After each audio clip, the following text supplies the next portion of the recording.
초미세먼지 농도가 높아서 숨 쉬는 게 답답한 하루였습니다.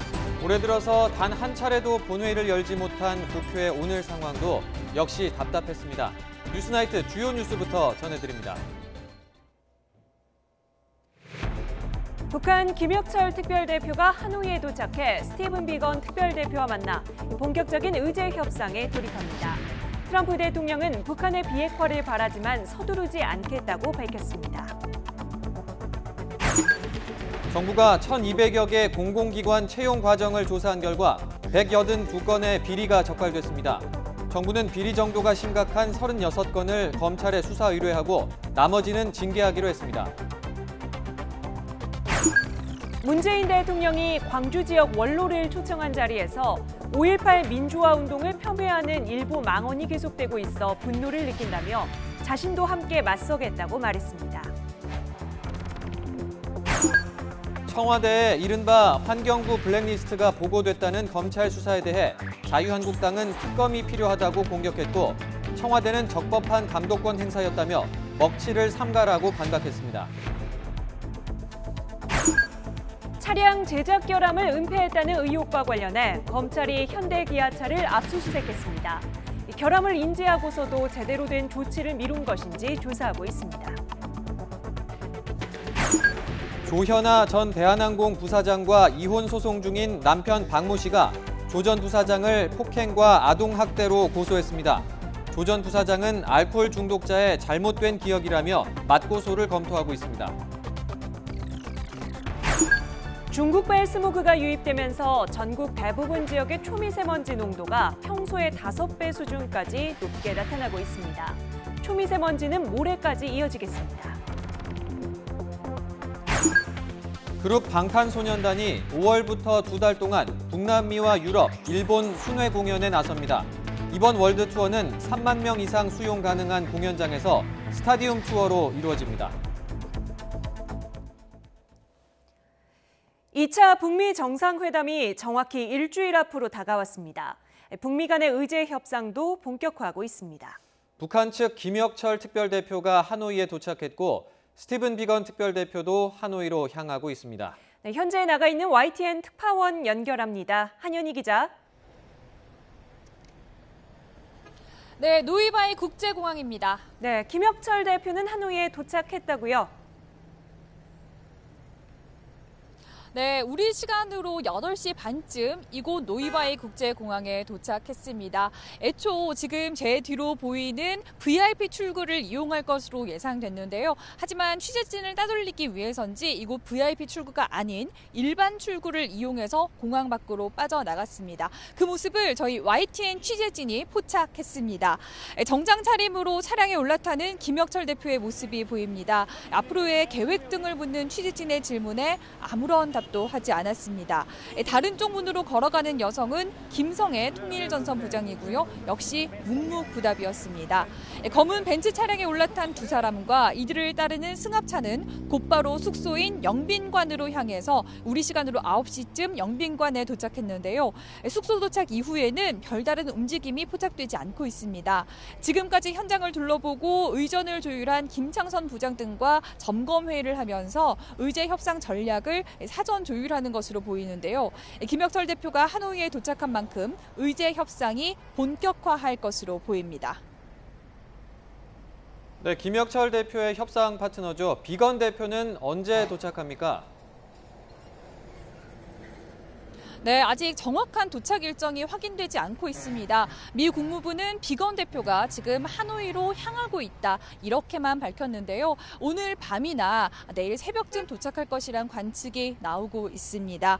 비건 대표 동선은 확인되고 있지 않지만 한국 시간으로 오후 3시쯤 미국 측 승합차와 미니버스 등 차량 10여 대가 이곳을 통해서 활주로로 들어가는 모습은 포착됐습니다. 이후 미군 C-17 수송기가 착륙했고 들어간 들어갔던 차량들은 3시간 만에 밖으로 나왔는데요. 들어갈 때와 마찬가지로 빈 좌석 그대로 나와서 짐만 싣고 나온 것으로 추정됩니다. 비건 대표가 오늘 밤 늦게나 내일 새벽 도착하면 이르면 내일부터 양측이 의제와 관련한 협상을 시작할 것으로 보입니다. 아직 2차 정상회담 합의문과 관련한 구체적인 논의가 진행되지 않은 만큼 두 사람에게 시간이 많지는 않은데요. 실질적으로 회담의 성과를 결정짓는 협상인 만큼 두 특별대표가 북한의 실질적인 비핵화 조치와 미국의 상응 조치를 얼마나 담아낼 수 있을지 앞으로 하노이에서 벌어질 양측 실무팀의 진검승부에 관심이 쏠리고 있습니다. 지금까지 베트남 하노이에서 전해드렸습니다. 트럼프 미국 대통령이 북한의 비핵화가 목표지만 특별히 서두를 것은 없다고 말했습니다. 로이터 통신은 트럼프 대통령이 어제 문재인 대통령과의 전화 통화에서 북미 정상회담에 대해 논의하면서 이같이 말했다고 보도했습니다. 또 트럼프 대통령이 북한 김정은 위원장과 좋은 만남을 고대한다며 거듭 기대감을 나타냈다고 전했습니다. 어제 전화 통화에서 트럼프 미국 대통령은 남북 경협에 대해서도 긍정적인 반응을 보였다고 청와대가 밝혔습니다. 북미 정상회담 결과를 공유하기 위한 한미 정상회담도 이르면 다음 달 열릴 것으로 보입니다. 김도원 기자입니다. 문재인 대통령은 트럼프 미국 대통령과의 통화에서 북한의 비핵화에 대한 상응 조치로 남북 경제협력 사업을 제안했습니다. 이에 대한 트럼프 대통령의 반응은 긍정적이었다고 청와대는 밝혔습니다. 트럼프 대통령이 북미 정상회담을 앞두고 문 대통령의 생각을 물었고 이에 대해 남북 철도 도로 연결, 경제협력 등 여러 가지를 설명하자 긍정적으로 반응했다는 겁니다. 청와대는 통화에서 구체적인 사업이 거론되진 않았다고 설명했지만 금강산 관광과 개성공단이 우선순위가 될 것으로 보입니다. 앞서 문 대통령은 남북 경협이 시작되면 가장 먼저 쉽게 할 수 있는 게 금강산 관광이라고 말했습니다. 또 김정은 북한 국무위원장은 올해 신년사를 통해 개성공단과 금강산 관광 재개 용의를 밝히기도 했습니다. 개성공단과 금강산 관광 재개를 위해 북한과 사이에 풀어야 할 과제는 해결된 셈입니다. 남은 과제인 국제 제재 문제의 조속한 해결을 위해 미국을 비롯한 국제사회와 협력해 나가겠습니다. 2차 북미 정상회담 뒤에는 결과를 공유하기 위한 한미 정상회담이 열릴 전망입니다. 트럼프 대통령은 문 대통령을 직접 만나길 기대한다면서 이번 북미 회담에서 많은 진전이 있을 것이기 때문에 할 얘기가 많을 거라고 했다고 청와대는 전했습니다.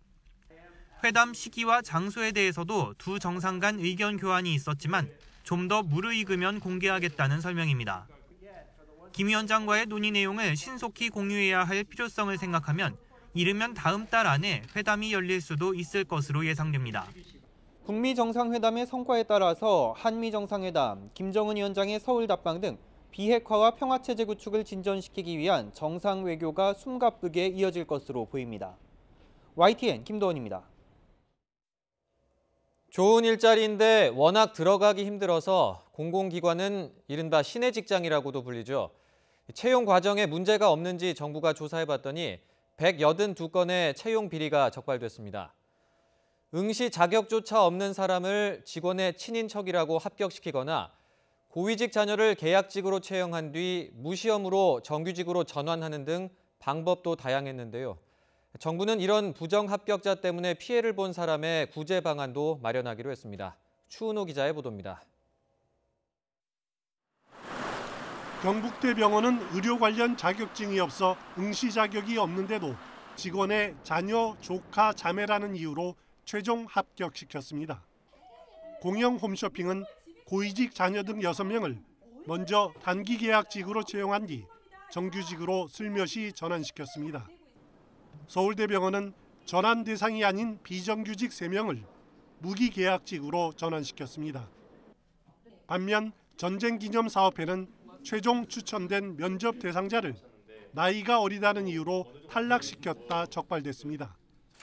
정부가 남김없이 털겠다는 각오로 진행한 채용비리 조사에서 공공기관의 채용비리 182건이 적발됐습니다. 친인척 특혜 채용 의혹 있는 비리도 16건이나 됐습니다. 공공기관의 뿌리 깊은 채용비리 관행이 여전히 남아있음을 확인하게 되어 안타깝게 생각합니다. 정부는 비리 정도가 심각한 36건을 검찰에 수사 의뢰하고 나머지는 징계하기로 했습니다. 채용 비리에 연루된 임직원은 직무가 정지되며 수사 결과에 따라 해임됩니다. 부정 합격자들은 직장에서 퇴출되고 채용 비리 피해자는 다시 응시할 기회를 받습니다. 서울교통공사와 인천국제공항공사 등 감사원 감사가 진행 중인 5곳은 이번 조사에서 제외됐습니다.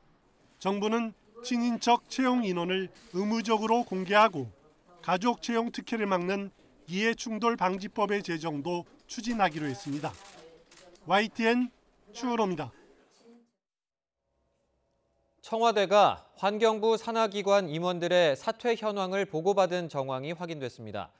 검찰은 이런 보고가 정당한 업무에 해당하는지 아니면 정말 이른바 블랙리스트 작성과 관련된 것인지 살펴보고 있습니다. 이경국 기자의 보도입니다. 지난해 8월 열린 국회 환경노동위원회. 산하기관 임원들의 사표 수리를 묻는 말에 당시 김은경 환경부 장관은 이렇게 답했습니다. 청와대하고 상의해서 했습니까? 장관님 판단입니까? 환경관리공단의 임명 권한은 사실 제게 없습니다.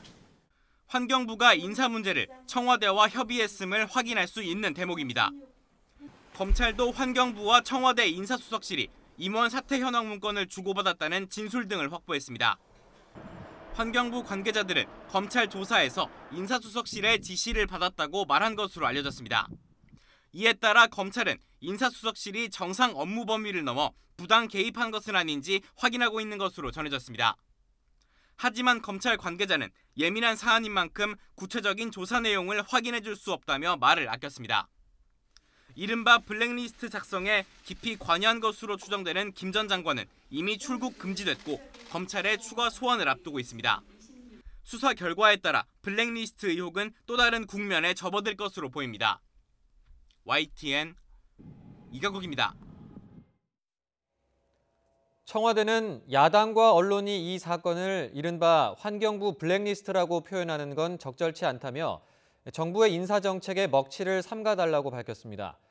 전 정권에서 불거졌던 블랙리스트와는 전혀 다른 문제라는 건데 블랙리스트 프레임 씌우기를 차단하고 나선 것으로 해석됩니다. 신호 기자의 보도입니다.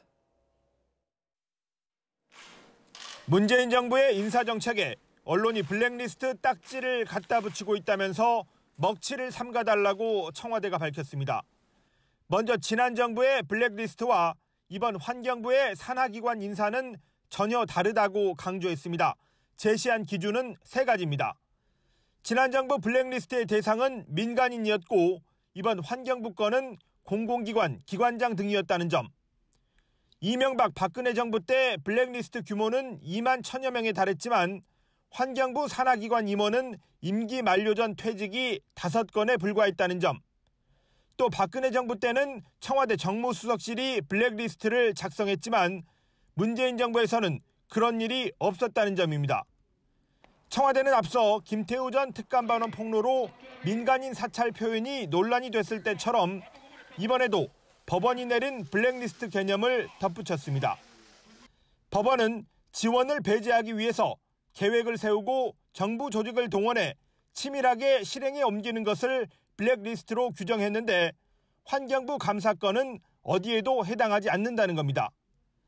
일부 언론이 과거와 전혀 다른 보도 태도를 보이는 점도 지적했습니다.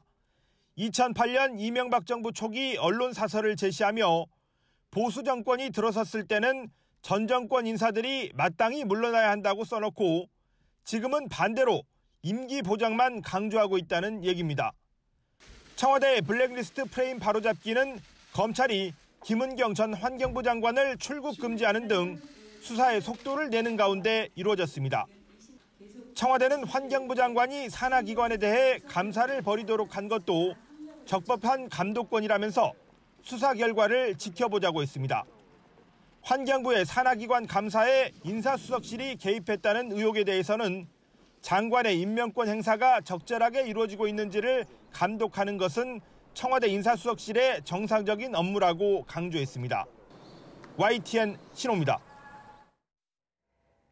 정치권의 5.18 폄훼 논란에 대해 문재인 대통령도 처음으로 망언이라는 표현을 쓰며 함께 맞서겠다고 밝혔습니다. 오늘 5.18 민주화 운동에 참여한 광주 지역 원로들을 만난 자리에서였습니다. 임성호 기자입니다.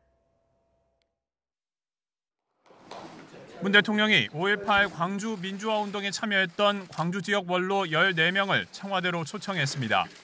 이번 오차는 광주 지역의 민심과 의견을 듣고 정부의 5.18 민주화 운동 정신 계승 의지를 표현하기 위해 마련됐습니다. 문 대통령은 이 자리에서 5.18 민주화 운동은 위대한 역사라고 거듭 강조하고 이를 왜곡하고 폄훼하는 망언에 분노를 느낀다고 밝혔습니다. 문 대통령은 지난 18일 청와대 내부회의에서도 5.18 역사 왜곡을 국가의 근간을 무너뜨리는 일이라고 작심 비판했는데 망언이라는 표현을 쓴 것은 처음입니다. 5.18에 대한 우리 정부의 입장을 분명하게 천명한 바 있습니다. 5.18은 국가의 공권력이 시민의 생명을 유린한 사건입니다. 문 대통령은 최근 정치권 일각의 5.18 망언으로 상처받은 5.18 영령과 희생자, 광주 시민들에게 위로를 전한다며 역사 폄훼 시도에 함께 맞서고 사건의 진상을 끝까지 규명하겠다고 약속했습니다. 이에 대해 참석자들은 5.18 망언에 마음이 아프고 울분을 금할 수 없었지만 문 대통령이 망언을 비판해줘서 감사하다고 전했습니다. 앞서 문 대통령은 한국당이 추천한 5.18 진상규명위원회 조사위원 2명도 부적격하다며 재추천을 요구했습니다. 진상규명조사위원회는 5.18 민주화운동 진상규명을 위한 특별법에 의거하여 구성되어야 하며 국회에서 합의된 입법 취지와 오랜 세월 동안 이루어진 국민적 합의 정신에 기초하여 구성되어야 합니다. 문 대통령은 취임 직후엔 5.18 기념식에 직접 참석해 문재인 정부는 광주 민주화 운동의 연장선 위에 서 있다고 말하기도 했습니다. 저는 이 자리에서 다짐합니다. 새 정부는 5.18 민주화 운동과 촛불혁명의 정신을 받들어 이 땅의 민주주의를 온전히 복원할 것입니다. 문 대통령은 5.18은 민주주의가 무너지지 않고 버틸 수 있는 기둥이었다면서 광주만의 자부심이 아니라 전 국민의 기념 대상으로 승화되도록 노력하겠다고 강조했습니다. YTN 임성호입니다. 더불어민주당도 5.18 망언 의원들의 제명과 재발 방지를 위한 특별법 제정에 본격적으로 나섰습니다. 반면 자유한국당을 비롯한 야당은 환경부 블랙리스트 의혹으로 역공을 펼치고 있습니다. 국회는 꼼짝없이 대치 국면입니다. 최기성 기자입니다. 즉각 제명하라! 여권 성향 전국 기초단체장과 광역 기초의원들이 국회에 모였습니다. 5.18 망언 의원 제명과 역사 왜곡 특별법 도입을 촉구하기 위해서입니다. 민주당은 의원총회를 통해 5.18 민주화 운동을 왜곡하면 처벌하도록 하는 특별법을 한국당을 제외한 야당과 공동 발의하기로 당론을 정하는가 하면 한국당 주요 당권주자인 황교안 전 총리가 박근혜 전 대통령의 탄핵을 부정하는 듯한 발언을 내놓은 데 대해 맹공을 이어갔습니다. 탄핵이 잘못되었다고 하는 것은 명백한 자기 부정이고 민주주의를 수호한 국민에 대한 모독입니다. 5.18 전국으로 수세에 몰렸던 한국당은 더불어민주당의 김경수 경남도지사 판결문 간담회 등 재판 불복 논란을 비판하며 역공에 나섰습니다. 집권 여당이 대한민국의 근간인 법치주의와 삼권 분립을 송두리째 부정하고 있다고 목소리를 높이면서 검찰 수사가 한창인 환경부 블랙리스트 논란과 관련해 문재인 정부가 전 정권과 다를 게 없다며 특검 필요성을 거듭 강조했습니다. 하나하나씩 진실이 밝혀지고 있는 문재인판 블랙리스트는 급이 다른 초대형 블랙리스트가 아닌가. 5.18 전국에서 여당과 공조에 나섰던 바른미래당 역시 두 사안을 놓고는 한국당과 보조를 마쳤습니다. 공개적으로 사법부를 무력화시키고 정부 여당의 통제하에 두겠다고 나선 것입니다. 각종 민생 법안이 산적해 있지만 여야가 장기 파행 중인 국회 정상화의 해법은 찾지 못한 채 서로를 향한 공세에만 집중하고 있는 모습입니다. YTN 최기성입니다. 자유한국당 당대표 후보들이 박근혜 전 대통령의 탄핵과 사면 문제를 놓고 다시 한번 가시도친 설전을 벌였습니다. 오세훈, 김진태 후보는 황교안 후보의 애매한 태도를 집중적으로 공략했고 황 후보는 해명에 주력하면서도 때로는 날카로운 반응을 보이기도 했습니다. 우철희 기자의 보도입니다. 지난 토론회에 이어 자유한국당 당 대표 후보들은 또다시 박근혜 전 대통령 탄핵의 적절성을 두고 맞붙었습니다. 오세훈 후보는 황교안 후보를 향해 탄핵이 부당하다는 건지 아닌지 분명히 하라면서 회피형 리더십이라고 몰아세웠습니다. 돈 받은 것도 없지 않느냐 이렇게 말씀하시면서 또 탄핵을 부인하는 듯 하시다가 다시 또 탄핵은 또 인정한다 이렇게 또 말씀하시는 것 같고 도무지 종잡을 수가 없습니다. 이게 회피형에 이어서 아유. 황교안 후보는 헌법재판소의 탄핵 결정을 존중하되 절차상의 문제를 지적한 것뿐이라고 목소리를 높였습니다. 탄핵 결정은 존중한다. 그러나 절차적인 문제가 있다. OX 문제로 탄핵에 대해서 어떻게 생각하는지 물었어요. 그래서 제가 적정한가? 사실은 이렇게 해서는 안 되겠다 해서 세모로 하려고 했습니다.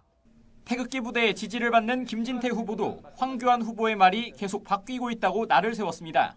한 이 토론장에서도 부당하다고 가다가 꼭 부당하다고 말한 것은 아닙니다. 그냥 탄핵이 부당한 것이냐에 대한 OX로는 답변을 도저히 하실 수 없는 겁니까? 박 전 대통령 사면을 놓고도 의견이 갈렸습니다. 황교안 후보는 국민의 의견이 충분히 반영돼야 한다고 피해갔고 오세훈 후보는 이른 감이 있지만 논의는 시작해도 된다는 말로 표심을 노렸습니다. 반면 김진태 후보는 사면보다는 무죄를 입증해 석방해야 한다는 강경론을 폈습니다. 빨리 확정 판결이 되고 그리고 빨리 구금에서 풀리셔서 역사적으로 공과를 국민 여러분들과 함께 그리고 역사적으로 평가받을 수 있는 그런 날이 오기를 기대합니다. 애걸복걸해서 될 문제가 아닙니다. 투쟁을 해야 됩니다. 무죄 석방하는 게 더 순서라고 생각합니다. 사면보다 석방이 우선입니다. 드루킹 댓글 조작도 논쟁에 불을 붙였는데 오세훈, 김진태 후보는 김경수 경남지사의 몸통을 누구라고 생각하냐고 따져 물었지만 황교안 후보는 현재로서는 확언하기 어렵다면서 역시 한 발 물러섰습니다. 이름이 거명된다고 해서 그것을 법률적인 책임을 물을 수 있는 배우로 볼 수 있느냐 이 부분에 관해서는 좀 더 판단이 필요합니다. 이 자리에서 단정키는 적당하지 않다고 판단합니다. 당내 일부에서는 전당대회 열기가 고조되면서 정책 검증보다는 박근혜, 탄핵 이런 말들이 넘쳐나며 지나치게 오른쪽으로 가고 있는 것 아니냐는 지적도 제기되고 있습니다. YTN 우철입니다. 이명박 전 대통령의 항소심 재판이 다음 주부터 사실상 새로 시작하게 됐습니다. 이 전 대통령이 불구속 상태에서 재판받을 가능성도 나오고 있는데 어떤 변수들이 있는지 신지원 기자가 보도합니다. 항소심 재판부가 새로 꾸려지면서 가장 큰 관심은 이명박 전 대통령이 석방될지 여부입니다. 구속 만기일인 4월 8일까지 선고가 나오지 않으면 불구속 상태에서 재판이 진행되기 때문입니다. 변수는 재판부가 관련 증인을 얼마나 많이 법정에 세우느냐입니다. 지금까지 이 전 대통령이 신청한 증인 15명 가운데 3명이 법정에 나와 증언했고 2명은 철회됐습니다. 문제는 남은 증인들입니다. 국정원 특활비 상납에 관여한 김백준 전 청와대 기획관과 삼성 뇌물 의혹을 자백한 이학수 전 삼성전자 부회장 등 핵심 증인들은 증인 출석 통보조차 제대로 받지 못했습니다. 반면 다스는 이 전 대통령 소유라고 폭로한 이병모 전 청계재단 사무국장과 원세훈 전 국정원장 등은 출석 요구서를 받은 뒤 개인 사정으로 불출석했습니다. 그만큼 앞으로는 출석할 가능성이 있고 법정에 강제로 세우는 방안도 검토할 수 있습니다. 재판부가 일부 증인을 취소하더라도 이 전 대통령의 구속 만기일인 4월 8일 전에 재판을 끝내기 어렵다는 관측이 나오는 이유입니다. 오는 27일 또 한 번 열리는 보석 심리도 변수입니다. 앞서 이 전 대통령 측은 수면장애 등 건강 문제를 호소하면서 불구속 재판을 받게 해달라고 호소했지만 검찰은 이 전 대통령의 건강 상태가 이전과 비슷하다며 특별히 석방할 이유가 없다고 맞서고 있습니다. 새로 꾸려진 항소심 재판부는 다음 주 재판 준비 절차와 보석 심리를 마치는 대로 조만간 이 전 대통령의 석방 여부를 결정할 방침입니다. YTN 신지원입니다. 김태우 전 수사관이 드루킹 김동원 씨가 검찰에 제출한 USB를 알아보라고 지시한 청와대 관계자들을 검찰에 추가 고발했습니다. 김 전 수사관은 오늘 조국 청와대 민정수석과 박형철 반부패 비서관, 이인걸 전 특감반장에 대해 직권남용과 직무유기 혐의 등으로 서울 동부지검에 고발장을 접수했습니다. 김 전 수사관은 이들이 청와대 특감반장을 통해 드루킹 특검의 수사 상황을 확인하라고 지시하고 유재수 전 금융위 정책국장의 비위 사실을 알고도 무마시킨 혐의가 있다고 주장하고 있습니다. 현대 기아차가 차량 제작 결함을 은폐했다는 의혹과 관련해 검찰이 강제 수사에 착수했습니다. 압수수색으로 확보된 자료 등을 통해 현대 기아차가 결함을 인지하고서도 제대로 된 조치를 미룬 것인지 살피고 있습니다. 강희경 기자가 보도합니다. 검찰이 서울 양재동에 있는 현대기아차그룹 본사 품질본부를 압수수색했습니다. 차량 제작 결함을 의도적으로 은폐했다는 의혹과 관련해서입니다. 검찰은 국토교통부와 시민단체가 고발한 현대기아차의 리콜 규정 위반 사건과 관련해 혐의가 있는지 판단하기 위한 것이라고 설명했습니다. 앞서 국토교통부는 지난 2017년 5월 현대기아차 제작 결함 5건과 관련해 강제 리콜을 명령했습니다. 대상 차종만 12종, 24만 대에 달했습니다. 당시 국토부는 현대기아차가 결함 사실을 알고도 의도적으로 은폐했을 가능성이 있다고 보고 검찰에 수사를 의뢰했습니다. 은폐하지 않았다고 볼 만한 증거가 뚜렷하지 않고 또 자발적 리콜의 소극적인 업계 관행에 경종을 울리기 위해서 검찰에 수사를 의뢰하였습니다. 국토부는 지난 2016년에도 현대차가 산타페 2천여 대의 조수석 에어백 결함을 알고도 숨겼다며 현대차 사장을 고발했습니다. 이어 2017년 4월에는 시민단체가 현대기아차그룹 회장까지 고발했습니다. 당시 세타2 엔진의 제작 결함이 발견된 5개 차종 17만 대를 자발적으로 리콜했는데 이미 2010년부터 결함 가능성을 알고서도 늑장 대응을 했다는 이유였습니다.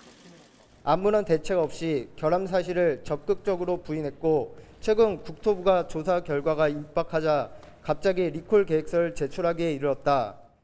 검찰은 우선 확보한 자료를 분석해 혐의가 있는지 확인한 뒤 조만간 임직원 등 관련자를 소환할 방침입니다. YTN 강희경입니다. 바람잘 날 없는 조현아 전 대한항공 부사장. 지금 남편과 이혼 소송 중인데 서로 내밀한 가정사까지 공개하며 폭로전을 벌이고 있습니다. 남편은 조 전 부사장을 아동학대와 폭행 혐의로 고소했고 조 전 부사장은 알코올 중독자의 잘못된 기억이라고 맞서고 있습니다. 박기원 기자가 보도합니다. 조현아 전 대한항공 부사장과 이혼 소송 중인 남편 박모 씨가 조 전 부사장을 경찰에 고소했습니다. 자신을 폭행하고 쌍둥이 아들을 학대했다는 겁니다.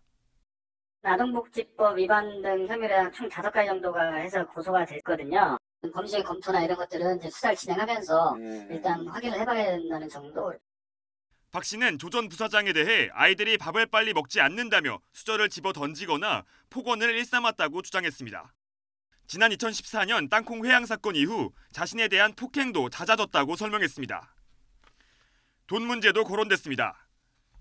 한진 일가가 소유한 기업 자산을 대한항공에 무상으로 기증하는 등 이혼을 앞두고 분할 가능한 재산을 빼돌렸다고 지적했습니다. 조 전 부사장 측은 입장문을 내고 모든 의혹을 부인했습니다. 자녀를 학대한 적이 없으며 알코올 중독자인 박 씨가 잘못된 기억을 자신에게 유리하게 꾸며냈다고 반박했습니다. 자회사처분은 공정거래위원회의 의견에 따라 이사회가 내린 결정이라고 설명했습니다. 또 가정사가 형사소송으로 번진 만큼 박 씨를 명예훼손 혐의로 맞고소하는 방안을 검토하고 있다고 밝혔습니다. 경찰은 조만간 박 씨를 고소인 자격으로 불러 사실관계를 확인할 예정입니다. 조현아 전 부사장의 경찰 출석도 불가피해 땅콩 회항과 밀수 사건에 이어 또다시 카메라 앞에 서게 될 것으로 보입니다. YTN 박기환입니다. 어제 발생한 대구 사우나 화재로 인한 사망자가 1명 더 늘었습니다. 사우나 위쪽 아파트에는 전기와 가스가 끊겨 일부 주민은 이재민 신세가 됐습니다. 시간이 지날수록 커지는 피해 상황, 이윤재 기자가 취재했습니다. 불이 난 사우나 건물. 4층 사우나 주변은 새카맣게 탔고 주변에도 그을음이 가득합니다. 바닥에는 불을 끌 때 쏟아부은 물이 흥건합니다. 뭐 밖에는 엉망이고요. 물 날리고요. 안에는 그래도 좀 덜하지. 혼자는 못 가요. 금에 가요. 사우나 위쪽 아파트 복도. 사방이 캄캄해 주변을 알아보기 쉽지 않습니다. 전선이 물에 젖어 사고가 날까 봐 전기 공급을 끄는 탓입니다. 가스 공급도 끊겨 주민 일부는 이재민 신세가 됐습니다. 주변 성당과 교회 등에 겨우 몸을 눕힐 임시 거처가 만들어졌습니다. 엉망이지. 물 가득 차가 있고 연기는 좀 어느 정도 빠졌는데 거름, 냄새 뭐 이런 게 엉망이에요. 불편하지만 그래도 감수하고 그냥 있는 거지 뭐. 어쩔 수 없으니까 다른 방도가 없으니까. 인명피해도 늘었습니다. 온몸에 화상을 입은 70살 김모 할아버지는 끝내 세상을 떠났습니다. 77살 박모 할머니 등은 증상이 심해져 중상 환자로 분류됐습니다.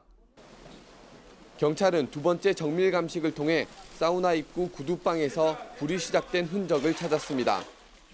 경찰은 정확한 화재 원인 규명과 함께 백화점이던 건물을 다른 용도로 바꾸면서 건축법을 위반하지 않았는지도 수사하고 있습니다. YTN 이윤재입니다. 대구 사우나 화재 당시 다급하게 구조를 기다리는 모습이 담긴 CCTV 영상이 확인됐습니다. 함께 보시죠.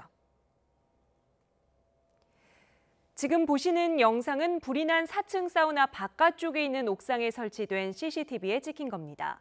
건물에서 조금씩 연기가 뿜어져 나오고 얼마 지나지 않아 사람들이 하나둘 뛰쳐나옵니다. 한 남성은 다급한 나머지 수건 한 장만 걸친 채 뛰어나오고 또 다른 남성은 이불을 덮어 쓴 채로 건물을 빠져나오고 있습니다. 아직 구조대가 도착하지 않은 탓에 연신 아래쪽을 내다보며 우왕좌왕하는 모습인데요. 시간이 조금 더 흐르자 4층 옥상에도 연기가 자욱하게 들어찹니다. 비슷한 시각 건물 바깥쪽 도로에 설치된 CCTV를 보면 한 남성이 다급하게 손짓을 하고 이내 구급차와 소방차 또 사다리차가 속속 도착하는 모습입니다. 사우나 바깥쪽 옥상에서 구조를 기다리던 손님은 소방관과 함께 건물을 빠져나올 수 있었습니다. 위험한 컨베이어 벨트 작업을 하던 용역업체 노동자가 숨지는 사고가 또 발생했습니다. 오늘 오후 5시 30분쯤 충남 당진시 송하읍 현대제철 당진 공장에서 노동자 50살 이모 씨가 작업을 하다 숨졌습니다. 이 씨는 외부 용역업체 소속으로 철광석을 이송하는 컨베이어 벨트 노후 부품을 교체하기 위해 동료 3명과 함께 현장에 들어갔다가 변을 당한 것으로 알려졌습니다. 이 씨는 컨베이어 벨트 부품 교체 작업 중 잠시 뒤로 물러났다 옆에 있는 다른 컨베이어 벨트에 빨려 들어갔다고 현대제철은 설명했습니다. 경찰은 함께 근무했던 노동자 등을 상대로 정확한 사고 경위를 조사하고 있습니다. 어제 노사정이 합의한 탄력근로제 단위기간 확대를 놓고 양대 노총의 반응은 엇갈렸습니다. 사회적 대화 참여를 거부해온 민주노총은 어제 합의는 야합이라며 반발했고 합의를 주도한 한국노총은 반대만 하는 건 무책임하다고 맞받았습니다. 김장하 기자의 보도입니다. 이번 탄력근로 확대 노사정 합의에는 김주영 한국노총 위원장의 결단이 컸다는 게 노동계 안팎의 대체적인 평가입니다. 김주영 위원장은 기자 간담회에서 협상이 깨질 것이란 전망이 우세했다며 그대로 놔뒀으면 국회가 더 나쁜 내용으로 법안 처리를 강행했을 것이라고 말했습니다. 그러면서 사회적 대화의 길이 열려 있고 참여할 수 있음에도 불구하고 참여하지 않고 반대만 하는 것은 무책임의 극치라고 생각한다고 민주노총을 비판했습니다. 반대 투쟁을 하여 법 개혁을 막을 수 있다면 한국노총도 그 길을 갈 것입니다. 하지만 과거의 역사는 그것이 잘못되었다는 것을 우리에게 가르쳐주고 있습니다. 한국노총은 이제 공은 국회로 넘어가게 됐다며 어렵게 만들어진 합의 내용이 훼손되지 않고 입법 과정에 온전히 반영돼야 한다고 정치권에 요구했습니다. 민주노총은 노동자는 마음대로 늘리고 줄이는 고무줄이 아니라며 이번 합의를 비판했습니다. 특히 3개월을 초과하는 탄력근로의 경우 사측이 노동시간을 주간 단위로 정할 수 있도록 합의했는데 노동자의 생체 리듬이 깨져 과로사와 산재 위험이 커진다고 반발하고 있습니다. 또 사용자는 임금 보전 방안을 고용노동부 장관에게 신고해야 하고 이를 어기면 과태료가 부과되는데 실질적 강제력이 없다는 게 민주노총의 주장입니다. 노동자를 건드리면 반드시 응징하겠다는 각오로 3월 투쟁을 조직해야 됩니다. 김명환 민주노총 위원장은 다음 달 6일로 예정한 총파업 총력 투쟁을 보다 강력하게 준비하겠다며 삭발했습니다. YTN 김장합니다. 조선업계의 빅딜로 불리는 현대중공업의 대우조선해양 인수가 암초를 만났습니다. 현대중공업 노조가 대우조선 인수에 반대하며 파업에 들어가기로 결정했는데요. 앞서 파업을 결정한 대우조선 노조와 함께 공동 파업에 나설 가능성도 있습니다. 김인철 기자의 보도입니다. 현대중공업 노조원들의 결정은 파업이었습니다. 파업 찬반 투표에는 현대중공업과 현대중공업에서 분할된 현대일렉트릭, 현대건설기계, 현대중공업 지주 노조원들이 참여했습니다. 노조 측은 대우조선 해양 인수로 해양 플랜트 등 겹친 사업 분야에서 구조조정이 우려된다는 겁니다. 지난 구조조정 과정에서 조합원들이 엄청나게 많은 고통을 겪었는데 그 고통이 끝나지도 않은 상태에서 또다시 대우조선을 인수한다는 것은 말이 안 된다. 앞서 쟁의 행위를 가결한 대우조선 해양노조와 공동보조를 맞추며 반대 투쟁을 전개할 것으로 보입니다. 가결되었음을 선언합니다. 두 노조는 독자적으로 혹은 금속노조 등과 공조해 매각인수 반대 항의 집회와 총파업을 포함한 쟁의 행위에 나설 계획입니다. 이에 대해 현대중공업 측은 대우조선 해양 인수가 우리나라 조선업을 위한 선택으로 어느 한쪽에 희생이 없을 것이라며 기본 방침을 설명했습니다. 또 노조와 충분한 협의를 통해 대우조선을 최고의 회사로 성장시키겠다고 밝혔습니다. 이렇게 인수하고 인수되는 두 노조의 반발이 생산 차질로 이어질 경우 경영상 타격도 우려되고 있습니다. YTN 김인철입니다. 청량리에서 목동까지 서울 강북을 동서로 가로지르는 지하 경전철이 새로 생기게 됩니다. 서울시가 오는 2028년까지 도시철도 10개 노선을 신설 또는 개량하기로 했는데요. 자세한 내용은 오승엽 기자가 보도합니다. 서울시 2차 도시철도망 구축 계획 중 가장 눈에 띄는 건 청량리와 목동 간 25.72km 구간을 연결하는 지하 경전철 강북 횡단선입니다. 강남 지역을 동서로 잇는 지하철 9호선과 비슷하게 강북 지역을 동서로 관통하고 급행과 완행이 함께 운행됩니다. 하루 21만 명이 이용할 것으로 추산됐습니다. 19개 역이 들어서고 청량리, 월곡, 홍제 등 9개 역에서 다른 노선으로 갈아탈 수 있습니다. 거의 서울시의 2호선을 제외한 모든 노선을 연결하는 네트워크로 기능도 강화된 노선이 되겠습니다. 기존의 민자 사업으로 발표됐던 경전철인 면목선과 난곡선, 우이신설 연장선, 목동선은 재정 사업으로 전환해 추진합니다. 구체적으로 노선별로 약간 다를 수가 있을 거라고 생각을 하는데 저희들은 2021년 착공을 목표로 추진할 계획입니다. 서부선은 대피선 2곳을 만들어 완행과 급행열차 운행이 가능하도록 했습니다. 또 서부선은 남쪽으로 서울대 정문 앞까지, 신림선은 북쪽으로 여의도까지 1개 역씩 연장해 상호 환승이 가능하도록 할 계획입니다. 4호선은 당고개에서 남태령까지 급행열차도 다닐 수 있게 하고 5호선은 공사 중인 하남선 운행을 고려해 둔촌동역과 길동역, 구분다리역을 직선으로 연결하기로 했습니다.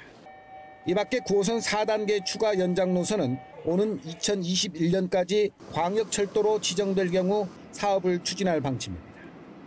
10년간 추진될 이번 계획에는 7조 2,300억 원의 사업비가 들어갑니다. 서울시는 주민공청회 등 관련 절차를 거쳐 4월 중 국토교통부에 승인 요청을 할 예정입니다. YTN 오승엽입니다. 올해 3.1운동과 임시정부 수립 100주년을 맞아 청와대가 임시정부 수립일인 4월 11일을 임시공휴일로 지정하는 방안을 추진 중입니다. 청와대 관계자는 국립대한민국임시정부기념관 건립추진위원회에서 임시정부 수립의 역사적 의미를 국민과 함께 하자는 취지로 임시공휴일 지정을 제안했다며 현재 여론을 수렴하는 등 검토 중이라고 설명했습니다. 임시공휴일은 필요할 때마다 정부가 수시로 지정하는 공휴일로 국무회의 심의와 대통령 재가를 거쳐 대통령령으로 정할 수 있습니다. 오늘 중국발 스모그가 유입되면서 전국 대부분 지역의 초미세먼지 농도가 평소 5배 수준까지 크게 치솟았습니다. 내일은 상황이 더 나빠진다고 합니다. 정혜윤 기자의 보도입니다. 희뿌연 먼지 구름이 서해를 지나 한반도까지 길게 이어져 있습니다. 중국발 스모그가 서풍을 타고 유입되고 있는 겁니다. 우리나라 중서부와 호남 지방에도 하얀 먼지층이 형성됐습니다. 실제로 오후 한때 호흡기에 치명적인 초미세먼지 농도가 크게 치솟았습니다. 서울 강남구의 초미세먼지 시간 평균 농도는 평소 5배 수준인 82 마이크로그램을 기록했고 경기와 충청, 전북 지방도 나쁨에서 매우 나쁨 수준을 오르내렸습니다. 대기 정체의 중국발 스모그 영향이 더해진 건데 국립환경과학원은 내일도 상황이 개선되지 않을 것으로 내다봤습니다. 이 같은 초미세먼지의 공습은 앞으로 이틀 정도 더 이어질 전망인데 상황은 갈수록 악화할 가능성이 큽니다. 대기 정체로 형성된 국내 오염 물질에 중국발 스모그가 더해지면서 대기질이 더 악화됐습니다. 금요일까지는 대기 정체로 초미세먼지 농도가 점점 짙어질 가능성이 큽니다. 주말부터 강한 동풍이 불면서 미세먼지는 해소될 것으로 보입니다. 하지만 이후에도 고온 현상이 이어질 것으로 보여 바람 방향만 맞는다면 미세먼지는 가장 큰 고민거리가 될 것으로 우려됩니다. YTN 정혜윤입니다. 화제를 낳았던 드라마 스카이캐슬은 극적 요소가 있긴 하지만 우리나라 교육 현실을 잘 반영했다는 평가를 받았죠. 대학 입시를 위한 코디까지 등장하는 등 사교육은 더 기승을 부리고 있고 반대로 공교육의 위상은 추락하고 있는데요. 학생이나 혹은 학부모로부터 폭언이나 폭행을 당하는 경우까지 늘면서 관련 보험 상품을 찾는 선생님도 증가하고 있습니다. 한국교직원공제회가 출자해서 설립한 더 K 손해보험에 따르면 교직원 안심보장보험에 가입한 교사 중에 교권 침해 피해 특별 계약을 맺은 사람은 지난 1월 기준으로 1,500여 명에 이릅니다. 지난해 4월 첫 선을 보인 이후 달마다 150명 정도가 가입한 셈입니다. 이 특약을 든 교사들은 교원보호위원회에서 교권 침해 사실을 인정받으면 보험금 300만 원을 받게 되는데요. 이미 실제로 보험금을 받은 교사도 10명에 이른다고 합니다.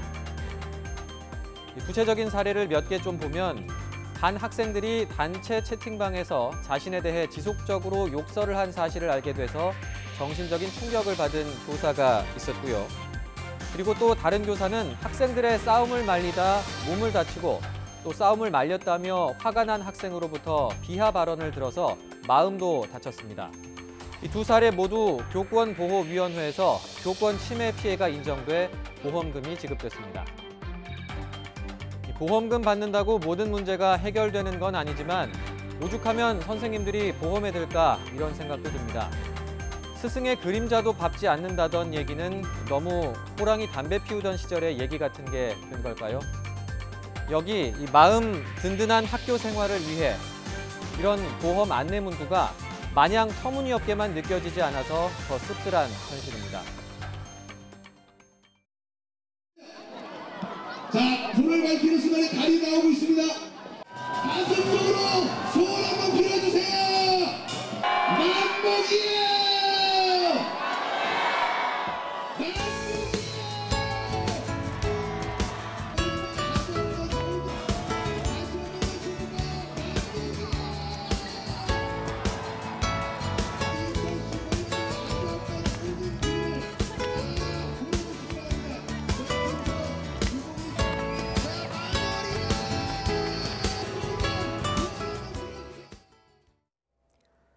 정월 대보름을 맞아 한 해의 안녕과 무탈을 기원하는 달집 태우기 행사가 이렇게 곳곳에서 열렸습니다. 그런데 참 역설적이게도 이 달집이 폭발하면서 사람들이 다치는 사고가 어제 발생했죠.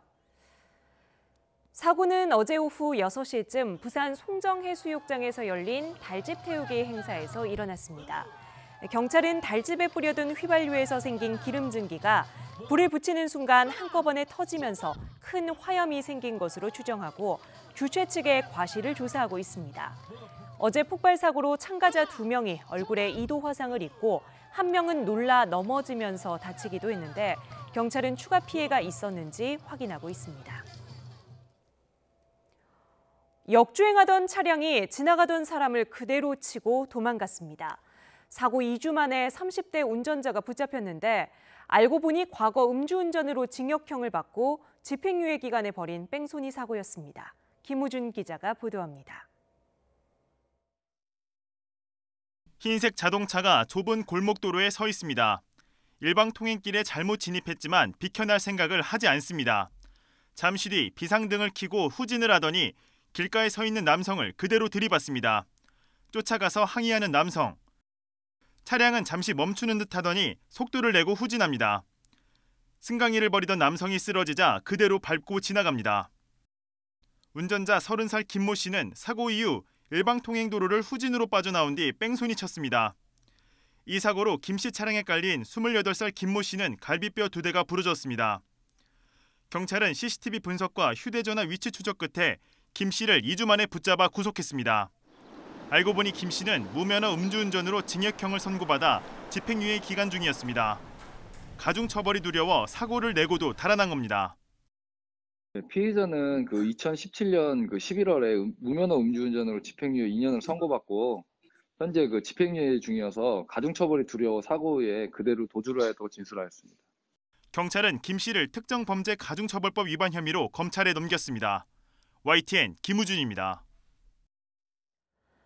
마약 유통과 성폭력 등 각종 의혹이 제기된 강남의 유명 클럽 버닝썬의 철거 논란에 대해 경찰이 증거인멸을 막기 위해 보존키로 합의했다고 밝혔습니다. 경찰은 클럽 버닝썬이 폐업 하루 만인 지난 18일 저녁 급하게 철거됐다는 언론 보도에 대해 즉각 해명 자료를 냈습니다. 경찰은 증거가 남아있을 수 있으니 먼저 구두로 보존을 요청했고 이후 정식으로 공문을 발송해 보존키로 최종 합의했다고 밝혔습니다. 경찰은 곧 사이버 수사대와 과학수사대 등을 현장에 투입해 마무리 수색 작업을 할 예정입니다. 경찰의 출석 요구서를 가장한 악성 이메일이 유포되고 있어 주의하셔야겠습니다. 경찰청은 지난 10일부터 발신자가 경찰서로 돼 있는 악성 이메일이 무차별적으로 뿌려지고 있어서 수사에 착수했다고 밝혔습니다. 이메일엔 출석 요구서가 첨부돼 있는데 이를 클릭하면 랜섬웨어에 감염돼 컴퓨터 복원이 거의 불가능한 상태가 됩니다. 경찰은 출석을 요구할 때 이메일을 사용하지 않는다며 악성 이메일의 발신 주소도 공식 계정과 다르다고 설명했습니다. 초등학생이 수영장에서 의식을 잃은 사고와 관련해 경찰이 해당 호텔을 압수수색했습니다. 부산 해운대경찰서는 오늘 호텔 측이 시설 안전 기준을 지켰는지 확인하기 위해 압수수색 영장을 집행했다고 밝혔습니다. 경찰 관계자는 아직 구체적인 혐의는 밝혀진 게 없지만 담당자의 부주의가 있었는지 수사하고 있다고 말했습니다. 앞서 지난 17일 오후 5시쯤 부산의 한 호텔 수영장 풀 안에서 의식을 잃은 채 발견된 초등학생은 여전히 깨어나지 못한 것으로 알려졌습니다. 샤넬의 수석 디자이너 카렐 라거펠트가 85세를 일기로 세상을 떠났습니다. 샤넬의 이미지를 현대적으로 되살려 샤넬의 전설이 된 라거펠트는 생전 한글에 대한 애정을 보여주기도 했습니다. 보도에 이지은 기자입니다. 백발 꽁지머리와 선글라스, 빳빳한 흰 칼라, 그리고 손가락이 드러나는 가죽 장갑. 스스로가 패션 아이콘이었던 샤넬의 전설, 카를 라거펠트가 췌장암으로 세상을 떠났습니다. 올해 나이 85, 숨지기 전까지 패션쇼를 준비하며 의욕을 불태웠습니다. 독일에서 태어난 그는 프랑스로 이주해 1983년 샤넬에 합류했습니다. 이후 샤넬과 팬디를 현대적으로 재해석하고 자신의 브랜드 카를 라거펠트까지 성공시키며 패션계의 교황으로 불렸습니다. You know, fashion is not needed. There may oral problems in the world who may be more important. So that is not the problem. But it's an industry, and you know, fashion has to go with time. If fashion doesn't go with time, fashion would be lost.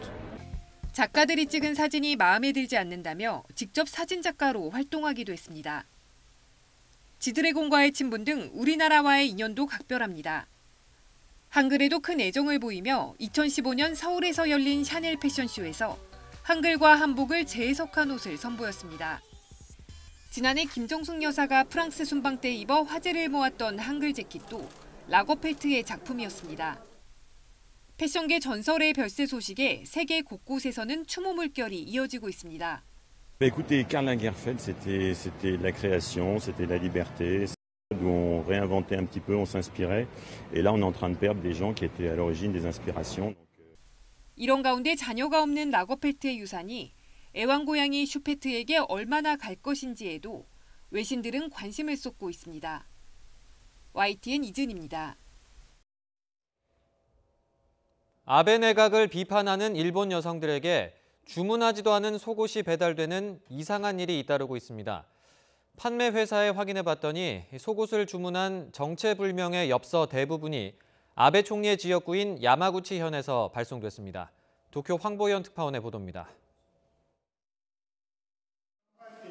아베 내각을 비판하는 전 문부과학성 차관의 강연회에서 사회를 맡은 키타큐슈시 무라카미시 의원. 이후 SNS를 통한 욕설과 협박에 시달리다 죽어라, 너와 가족을 저주한다라고 적힌 편지까지 받게 됐습니다.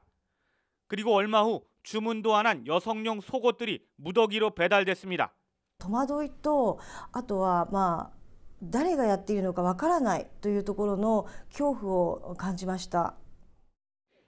개헌 반대 운동을 벌여온 시민단체 여성 활동가에게도 마찬가지로 원치 않는 속옷들이 도착했습니다. 声を上げる女に対しての嫌がらせに集中していると思います。 이렇게 기분 나쁜 속옷을 억지로 받게 된 여성들은 확인된 것만 모두 7명. 아베 내각을 비판하거나 개헌과 남성 위주 성차별에 목소리를 높인 여성들입니다. 性的な嫌がらせでもあることは間違いないと。 문제의 속옷들은 모두 본인이 쓴 것처럼 위장된 엽서로 통신 판매 업체에 주문됐습니다. 엽서가 처음 발송된 곳은 공교롭게도 아베 총리의 지역구인 야마구치현이 대부분. 注文はがきの消印に山口なんですね。 이름도 밝히지 않은 채 여성만을 노린 비열하고 비겁한 범죄지만 피해 여성들은 절대 물러서지 않겠다고 말했습니다. 또 반대하는 의견이 있다면 정정당당하게 이름을 걸고 나서라면서 앞으로 형사고발 등 공동으로 대응해 나가기로 뜻을 모았습니다. 도쿄에서 YTN 황보현입니다. 제2차 북미 정상회담을 앞두고 베트남 하노이에 김정은 북한 국무위원장과 트럼프 미국 대통령의 헤어스타일을 따라해주는 미용실이 생겨났습니다. 미용실 주인은 두 정상의 머리 모양과 똑같이 만들어주는 고객 유치 행사를 하고 있으며 정상회담 이튿날인 오는 28일까지 무료로 계속할 것이라고 말했습니다. 이 화제 미용실을 취재한 로이터 TV는 북한 당국이 최고 지도자 존엄에 대한 모독으로 해석될 수 있는 것에 민감하다며 우려를 나타내기도 했습니다. 용 모양의 오로라가 관측돼 화제가 되고 있습니다. 미 항공우주국 나사는 하늘에서 용을 본 적이 있는가라는 내용의 오로라 사진을 공개했습니다. 이 오로라 사진은 이달 초 중국인 관광객이 아이슬란드에서 촬영해 나사에 제공했습니다. 그룹 방탄소년단이 5월부터 북남미와 유럽 그리고 일본 순회 공연에 나섭니다. 월드 투어와 함께 새 앨범도 준비하고 있는 것으로 알려져서 팬들의 기대가 큽니다. 박서경 기자의 보도입니다. 오는 5월부터 2달 동안 진행되는 방탄소년단의 월드 투어 제목은 Love Yourself, Speak Yourself입니다. 지난해 성공적으로 마무리 지은 Love Yourself 투어의 연장입니다. We have learned to love ourselves. So now I urge you to speak yourself. 북남미와 유럽, 일본 등 8개 도시에서 10번의 공연이 확정됐습니다. 특히 이번 투어는 3만 명 이상 수용이 가능한 공연장을 순회하는 스타디움 투어라 더 의미가 있습니다. 탄탄한 팬층과 다수의 히트곡 등 역량이 충분해야 가능한 공연이기 때문입니다. How excited I am. Wembley Stadium is such a big deal. It is basically, it is for a fact the most important venue in the UK for artists. 방탄소년단은 투어는 물론 새 앨범 준비에도 박차를 가하고 있습니다. 특히 게임 BTS 월드의 출시가 2분기로 잡힌 점으로 미뤄 신곡 발표도 임박한 것으로 보입니다. It's gonna be real soon. I mean, there could be a collaboration song and some joint songs. So, yeah, we don't know. We're working on it. 지난해 전 세계를 훨훨 날아다녔던 방탄소년단이 올해는 어떤 무대와 새로운 기록으로 팬들에게 감동을 선사할지 주목됩니다. YTN 박서경입니다. 네, 뉴스나이트가 전해드리는 생활의 팁 알아요 시간입니다. 앞으로 대만으로 여행을 가시는 분들이라면 소시지나 햄은 여행 짐에는 넣지 마시기 바랍니다. 돼지에서 생기는 바이러스성 전염병, 아프리카 돼지열병이 널리 퍼지면서 대만 정부가 돼지고기 가공식품 반입을 엄격하게 금지하고 있기 때문인데요. 햄과 소시지, 스팸은 물론이고요. 돼지고기가 들어가 있는 동물 사료나 라면도 안 된다고 합니다. 공항에서 적발이 되면 우리 돈으로 3,600만 원 이하의 벌금을 내야 한다고 하니까 주의하시기 바랍니다. 네, 오늘 하루도 미세먼지가 참 심했죠. 미세먼지가 심할 경우 어린이집이나 유치원, 학교가 휴업을 해왔는데요. 이때 맞벌이 가정은 어떻게 하느냐라는 부모님들의 불만이 터져나오기도 했습니다. 앞으로는 이럴 경우 정부가 아이 돌봄 서비스를 실시하기로 했습니다. 유치원을 포함해서 각급 학교는 휴업을 하더라도 학교장의 재량으로 등원이나 등교를 할 수 있고요. 가정에서 돌보기 어려운 어린이의 경우 초등 돌봄 교실과 휴업 대체 프로그램을 마련해 학교에서 지낼 수 있게 한다고 합니다. 네, 올해 안에 만 12살 이상의 청소년도 후불 교통카드를 발급받을 수 있게 됩니다. 지금까지 청소년들은 선불카드만 쓸 수 있어서 잔액이 부족할 경우 불편을 겪어왔는데요. 앞으로는 청소년도 월 5만 원 한도 안에서 후불 교통카드 기능이 있는 체크카드를 발급받을 수 있게 된다고 합니다. 현역 입영이나 예비군 동원훈련 통지 같은 병역 관련 정보가 앞으로는 카카오 알림톡으로 제공됩니다. 지난해 10월부터 시범 운영을 하다가 이번에 전면 시행에 들어가게 됐는데요. 병무청 앱에서도 병역 관련 내용을 볼 수 있고요. 예비군 훈련 연기 신청을 비롯해 훈련 장소의 날씨, 숙박, 식당 정보도 확인할 수 있다고 합니다. 취업 시즌을 맞아 서울시가 상반기 공채 맞춤 프로그램을 운영하기로 했습니다. 서울시 일자리 카페를 통해서 프로그램이 운영에 들어가는데요. 전담 인력이 5주 동안 목표에 맞춰서 밀착 컨설팅을 해줄 예정이라고 합니다. 서울 일자리 포털에서 예약 신청할 수 있다고 하니까 필요하신 분들은 이용하시기 바랍니다. 서울시가 2022년까지 서울에 있는 모든 동에 평생학습시설, 동네 배움터를 설치하기로 했습니다. 이곳에서는 주민 맞춤형 평생교육 프로그램을 제공하게 되는데요. 올해 시내에서 동네 배움터 100개를 설치하고 단계적으로 늘려나갈 계획이라고 합니다. 지금까지 알아요였습니다.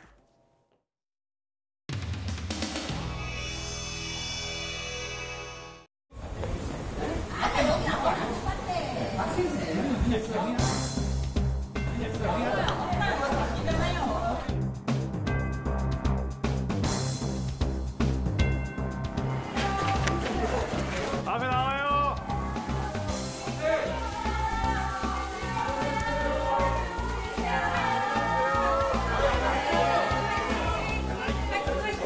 오늘 구속기간 만료 첫 재판인데 소감 어떠신지 한 말씀 부탁드립니다.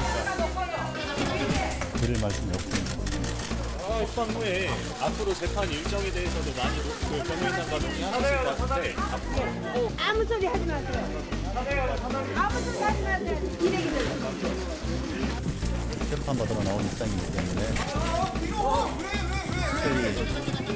드릴 말씀이 석방 후에 앞으로 재판 일정에 대해서도 많이 변호인단과 논의하실 것 같은데 앞으로 어떤 부분을 좀 많이 생각하실 건지 앞으로 계획에 대해서 좀 말씀드릴게요.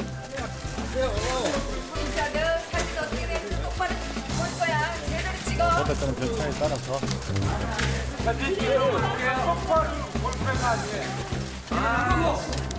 유명 화이팅! 유명 화이팅! 화이팅 화이팅! 힘내세요! 힘내세요! 영희야 어디 갔어? 안으로 들어가 안으로. 저 재판 있어요 재판. 아니 여기 저 재판 있어요. 아 재판 안 있어요. 재판 있어요 재판. 재판 있어요. 아유, 저 급하니까 빨리 열어주세요. 정말. 재판인 거 하면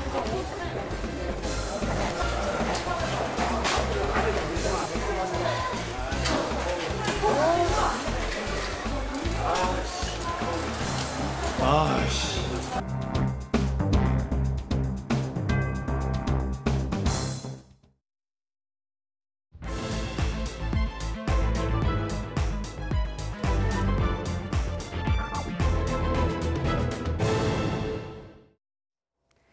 네, 블랙리스트일까요? 체크리스트일까요?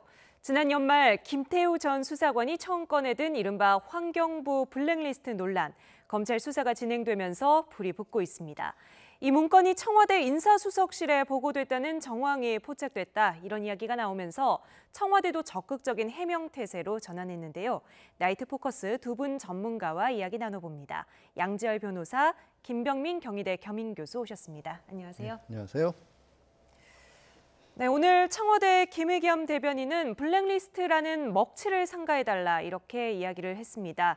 블랙리스트, 현 정부로서는 가장 피하고 싶은 오명일 텐데요. 주제어 먼저 보고 이야기 나눠보죠.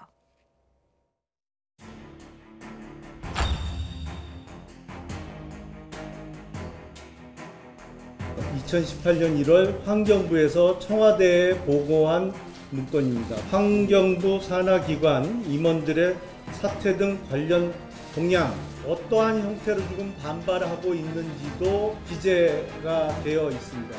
환경부 블랙리스트, 진실이 밝혀지고 있는 거 아닌가 이런 생각이 듭니다.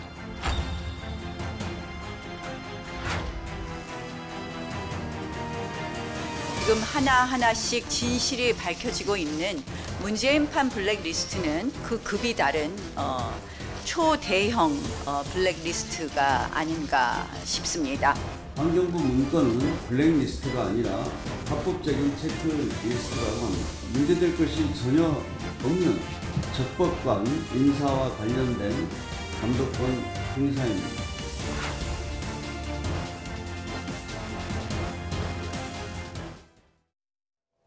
네, 새로 나온 내용부터 짚어보겠습니다. 검찰이 청와대 인사수석실이 개입한 정황을 포착했다. 구체적으로 어떤 정황입니까? 환경부에 있는 관계자를 소환 조사한 모양인데요. 일단은 환경부 관계자로부터 여러 가지 진술을 확보했는데 김은경 전 환경부 장관으로부터 이러한 내용에 대한 지시를 받았다라는 내용들을 확보했고요. 청와대 인사수석실로부터 오더를 받았다라고 하는 진술을 확보한 것 같습니다. 네. 따라서 이게 환경부에서 일어난 블랙리스트 작성 그리고 찍어내기 의혹으로 끝나는 것이 아니라 실제로 여기에 관여하게 된 것은 청와대 인사수석실에 개입이 있었다라고 하는 진술이 있는 만큼 네. 검찰의 칼끝이 결국 청와대를 향할 수밖에 없다 이렇게 분석할 수 있는 상황인 것 같습니다. 네, 검찰이 김은경 전 환경부 장관에 대해서는 이미 출국 금지 조치를 했고 곧 재소환할 거라고 하는데 그럼 김 전 장관은 지금 완전히 피의자 신분인 건가요? 아직 그렇게 전환했다고는 얘기는 안 했습니다만 이제 혐의 적용을 어느 정도 하고 있다. 검찰로서는 네. 직권남용 혐의가 있다고 보는 모양입니다. 그렇기 직권남용 때문에 혐의요? 지금 할 수 있는 게 이제 정말로 이게 블랙리스트가 맞다라고 한다라면 본인이 가지고 있는 문체부 장관으로서의 어떤 권한이 좀 많이 나갔다라는 건데 네. 이제 그것이 될지는 법리적으로 따져봐야 되겠지만 일단 검찰에서는 그럴 가능성을 놓고 있기 때문에 출국 금지 조처를 했고 그 부분이 또 받아들여진 게 아닌가 싶습니다. 네, 그렇다면 지금 검찰이 수사하고 있는 선에서는 박근혜 정부의 블랙리스트와 마찬가지로 장관과 청와대가 좀 개입이 되어 있다. 충분히 이런 조금 심증을 가지고 들여다보고 있는 상황인가요? 그러니까 박근혜 정부의 김기춘 전 실장이 구속돼서 재판을 받게 되는 경우를 보게 되면 분명히 비슷한 내용을 볼 수 있는데요. 당시 김기춘 전 실장이 김종덕 문체부 장관에게 지시를 내려서 문체부 1급 인사들에 대한 사퇴를 종용하고 사표를 받게 됩니다. 네. 당시 정부와 청와대가 주장했던 것은 적법한 인사 조치였다라고 얘기하지만 아무리 청와대와 박근혜 대통령이 인사권을 행사할 수 있더라도 이 부적절한 상태로서 외압을 행사하는 것은 법에 어긋난다는 취지로서 결국은 여기에 대해서 실형이 선고가 되게 됩니다. 네. 이번 사건 같은 경우에 환경부 김은경 장관이 지시를 내려서 문건을 만약 그냥 만들게 되고 여기에 대한 문건으로 표적적인 감찰하게 돼서 찍어내기로 임기가 남아있는 환경공단의 나름대로에 있는 임원들을 찍어내기를 했다라면은 네. 여기에 대해서 충분히 직권남용에 대한 문제가 제기될 수 있는데 여기에 대한 최종적인 지시를 과연 김은경 장관이 단독으로 했는지 네. 아니면 일부에서 주장하고 있는 것처럼 청와대가 적극적으로 개입했는지 여부가 앞으로 검찰이 가려내야 될 진실의 여부인 것 같습니다. 네. 김 전 장관은 뭐라고 설명하고 있습니까? 일단 김 전 장관 같은 경우는 그런 식의 지시를 한 사실은 없다라고 해서 이제 지금 나왔던 진술로 좀 배치가 되고 있는데 다만 이런 부분을 좀 들어봐야 될 것 같아요. 조금 전에 설명을 하신 이제 박 전 장관 때 블랙리스트 같은 경우에는 당시에 이제 박근혜 정권에서 보기에 뭔가 문제가 될 만한 사안들을 제대로 처리하지 않았다. 이제 정유라와 관련된 사안이었지 않습니까? 네. 그러니까 그때 몇몇 1급 공무원들을 직접적으로 찍어내서 그야말로 뭔가 불이익을 줘야 될 사람들을 따로 명단을 만들었던 거죠. 그렇기 때문에 이제 블랙리스트라는 표현을 썼던 거고 지금 환경부에서 나온 것 같은 경우에는 감사관실에서 전체 이제 이 산하 공공기관 임원들에 관한 사항을 만든 거기 때문에 이게 또 전체 리스트라고 하기에는 좀 모호한 측면이 있습니다. 그러니까 구조가 조금 다른 부분이 있는 거죠. 위에서 찍어서 이 사람들에 대해서는 어떻게든지 몰아내라고 한 부분이 있는 거고 이거는 감사관실에서 청와대 인사수석실과 또 환경부의 감사관실은 당연히 교류를 하는 부서이기 때문에 전체 리스트가 만들어졌다는 것만으로는 아직 블랙리스트라고 부르기는 어렵고 다만 실제로 그 부분에서 이제 권한을 남용했다고 했을 만한 여지가 있느냐. 그러니까 뭐 물러나야 될 사안이 아닌데 물러나도록 했다라든가 그렇게 만들기 위해서 뭐 지나치게 불법을 오가는 정도의 어떤 표적 감사 같은 걸 했느냐 이런 부분들이 아마 이제 수사의 중심이 될 겁니다. 양 변호사님 말씀하신 부분은 오늘 청와대에서도 굉장히 조목조목 반박을 한 부분인데요. 잠시 뒤에 저희가 화면과 함께 보도록 하겠습니다. 일단 검찰이 확보한 문건을 보면 이 감사 대상인 임원의 이름 뒤에 사퇴할 때까지 무기한 감사 또 거부 시 고발 조치 예정 뭐 이런 내용이 들어있다고 전해지고 있습니다. 만약에 이게 사실이라면 일단 이 문구들은 상당히 좀 구체적으로 표적 감사를 하고 있다 뭐 이렇게 볼 수 있는 부분이거든요. 그러니까 청와대는 이게 블랙리스트가 아니라 체크리스트라고 주장하고 있는데요. 말 그대로 전체에 대한 공공기관에 대한 대표 그리고 임직원에 대한 현황들을 정리하고 그 사람들의 임기가 언제까지 남았다라고 분석한다면 이것은 체크리스트라고 할 수도 있을 것 같습니다. 근데 여기 이 사람들의 성향이 어떻고 어떤 경력을 갖고 있으면서 정당에 대한 활동 경력이라든지 그리고 사표를 수리해야 되는데 실제로 사표에 대한 의사가 없다라고 하는 여러 가지 동향들까지 정리했다면 이것은 하나의 블랙리스트가 아닐까라고 볼 수 있는 거고요. 지금 나오고 있는 핵심적인 인물은 한국환경공단의 상임감사로 재직했던 인사에 관한 얘기입니다. 임기가 남아있음에도 불구하고 본인은 사표를 제출할 의사가 없었던 거예요. 근데 여기에 대해서 수차례 감사가 계속해서 들어가면서 업무 추진비 등에 대한 문제가 계속 들어가니까 결국은 본인이 사표를 낼 수밖에 없었다는 것이고 그렇게 사표가 내고 나면 자리가 공석이 되고 결국 공개로 채용 공모를 할 것이 아니겠습니까? 7명이 지원을 하게 되는데 그 7명 전원을 탈락 처리를 시켰다는 거예요. 그리고 최종적으로 다시 그 자리에 들어가게 된 사람은 노무현 재단에 관련된 인사가 들어갔기 때문에 이것이 바로 표적으로 인사를 찍어내고 그 자리에 낙하산 인사를 내렸다는 게 지금 야당의 주장인 상황입니다. 양 변호사님 어떻습니까? 이런 의혹들을 확인하려면 결국 검찰 수사가 청와대를 향할 수밖에 없게 되는 건가요? 일단 확인을 해봐야겠죠. 그러니까 청와대에서도 스스로 인정을 하고 있지 않습니까? 인사수석실에서 관여한 부분은 맞다. 그리고 감사원실에서 작정을 된 것도 맞고 그리고 이제 초기에 이제 김태우 전 수사관이 이걸 발표를 했지 않습니까? 폭로라고 본인은 주장을 하지만 역시 김태우 수사관에서도 환경부에서 직접적으로 건넸던 것이기 때문에 공식적으로 만들어진 문건은 맞는데 그럼 이제 지시의 내용이 무엇이냐는 분명히 확인할 필요가 있겠죠. 지시의 내용이 부적절한 불법적인 지시를 한 것이냐. 일단 뭐 문제가 됐던 박 전 대통령 때처럼 민간인에 대해서 혜택을 받고 있었던 사람들을 정권에 대해서 불리한 얘기에 대해 좀 정권에 거슬리는 표현의 창작물을 만들었다는 이유로 특정 인물들을 찍어낸 것이냐 아니면 또 문체부의 공무원들 같은 경우는 정치적으로 신분이 보장된 공무원이라지 않습니까? 그런 공무원에 대한 어떤 인사상 불이익과 또 공공기관 임원이라고 하는 부분의 성격이 조금 다른 부분이 있거든요. 그런 것까지 다 종합적으로 고려를 해서 이런 부분도 법적으로 화제가 있는지를 검찰이 수사를 하겠죠. 네, 알겠습니다. 일단 정치권에서는요. 자유한국당이 청와대 인사수석실 개입 정황까지 나오면서 공세 강화에 나섰습니다. 민주당은 적극 방어에 나서고 있습니다. 차례로 들어보시죠. 지금 하나하나씩 진실이 밝혀지고 있는 문재인판 블랙리스트는 이 김태우 수사관의 말에 의하면 330개 기관에 660여 명에 이른다고 합니다. 그렇다면 그 규모 면에서나 그 정도 면에서 소위 이전 정권의 블랙리스트보다 훨씬 그 급이 다른 초대형 블랙리스트가 아닌가 싶습니다. 환경부 문건은 불법적 블랙리스트가 아니라 합법적인 체크리스트라고 합니다. 신임 장관이 산하기관 임원에 대한 평가와 관리 감독을 하는 것은 문제될 것이 전혀 없는 적법한 인사와 관련된 감독권 행사입니다. 네, 먼저 나경원 원내대표는 문재인판 블랙리스트, 초대형 블랙리스트다 이렇게 비판을 하고 있습니다. 특검 카드까지 꺼내는데요. 지금 여야가 상당히 오랜 기간 대치하고 있는 국면인데 이 특검 카드는 또 어떤 현상을 또 빚어내게 될까요? 검찰이 수사를 압박하고 있는 모습이다 볼 수 있는데요. 바로 특검 카드를 꺼낸 것이 아니라 검찰이 면밀하게 수사를 하지 않게 된다면 특검을 할 수밖에 없다라고 얘기를 하고 있는 것이고요. 네네. 지금은 청와대 인사속실에 오더가 있었다라고 하는 것은 환경부 블랙리스트에 관한 것입니다. 근데 앞서 김태우 전 수사관이 주장했던 것은 이인걸 전 특감반장의 지시로 330곳에 대한 공공기관 전체에 대한 리스트를 만들었고 네. 그중에서 전 정부의 성향의 인사들을 따로 출연해서 관리한 명단이 100명에 달한다. 이게 이제 문재인판 블랙리스트라고 주장을 하고 있는 겁니다. 예. 그러니까 검찰이 여기에 대해서 청와대를 만약에 수사를 하게 된다면 환경부에 대한 블랙리스트만 정리해서 수사를 할 것인가 아니면 김태우 전 수사관이 주장하고 있는 것처럼 전체 공공기관에 대해서 청와대가 블랙리스트를 만들고 여기에 대해서 표적감찰 등에 대한 직권남용 행동을 한 것이 없는가에 대한 수사까지 더 나아갈지를 보게 될 것인데 아마 한국당 입장에서는 이런 검찰의 수사 과정을 보면서 조금이라도 미진하다 판단이 된다면 바른미래당 등의 야당과 협조해서 특검 카드를 다시 한번 끌어야 될 가능성이 있지 않는가 생각이 듭니다. 네, 일단 당청은 합법적인 체크리스트다 이런 주장을 계속하고 있고요. 청와대는 일부 언론이 블랙리스트라는 딱지를 붙였다. 이 표현을 조금 상가해달라 이런 이야기까지 했습니다.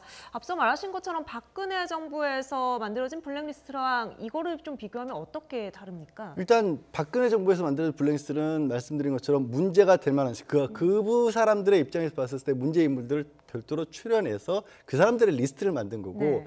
지금은 환경부를 포함해서 다른 공공기관들 같은 경우는 이 법에 규정된 바에 따라서 공공기관 감사에 관한 법률도 있고 공공기관을 다루는 법률도 있거든요. 공공기관으로 지정된 것들의 전체 리스트를 만든 거기 때문에 네. 이분들 전체를 다 블랙리스트라고 부르기는 어렵잖아요. 그러니까 그중에서 만약에 정말로 문제가 되고 있는 사람들처럼 혹시 일부에 대해서 뭐 이게 청와대의 조치에 의한 것인지 아니면 환경부 감사관실에 어떻게 보면 지나친 어떤 과욕이었는지 모르겠습니다. 그런 부분들을 네. 확인을 해서 그중에 일부를 따로 내서 청와대에서 야, 이 사람들은 찍어내라고 한 게 있다라면 그건 이제 블랙리스트겠지만 아직까지 확인된 바로는 블랙리스트라는 표현을 쓰기에는 좀 이르지 않느냐라는 거죠. 정부 부처가 산하 공공기관의 관리 감독하는 것은 법률의 어느 선까지 좀 명시가 되어 있는 건가요? 사실 일반 법률은 그러니까 일반적으로 감사원 감독도 받고 있고요. 자체적인 감사실이 다 있지 않습니까? 네. 환경부 감사관실은 그런 감사관실에 의해서 산하 기관들을 감사할 수 있다라고 공공기관으로 지정된 곳들이 있습니다. 네네. 그런 곳들에 대해서는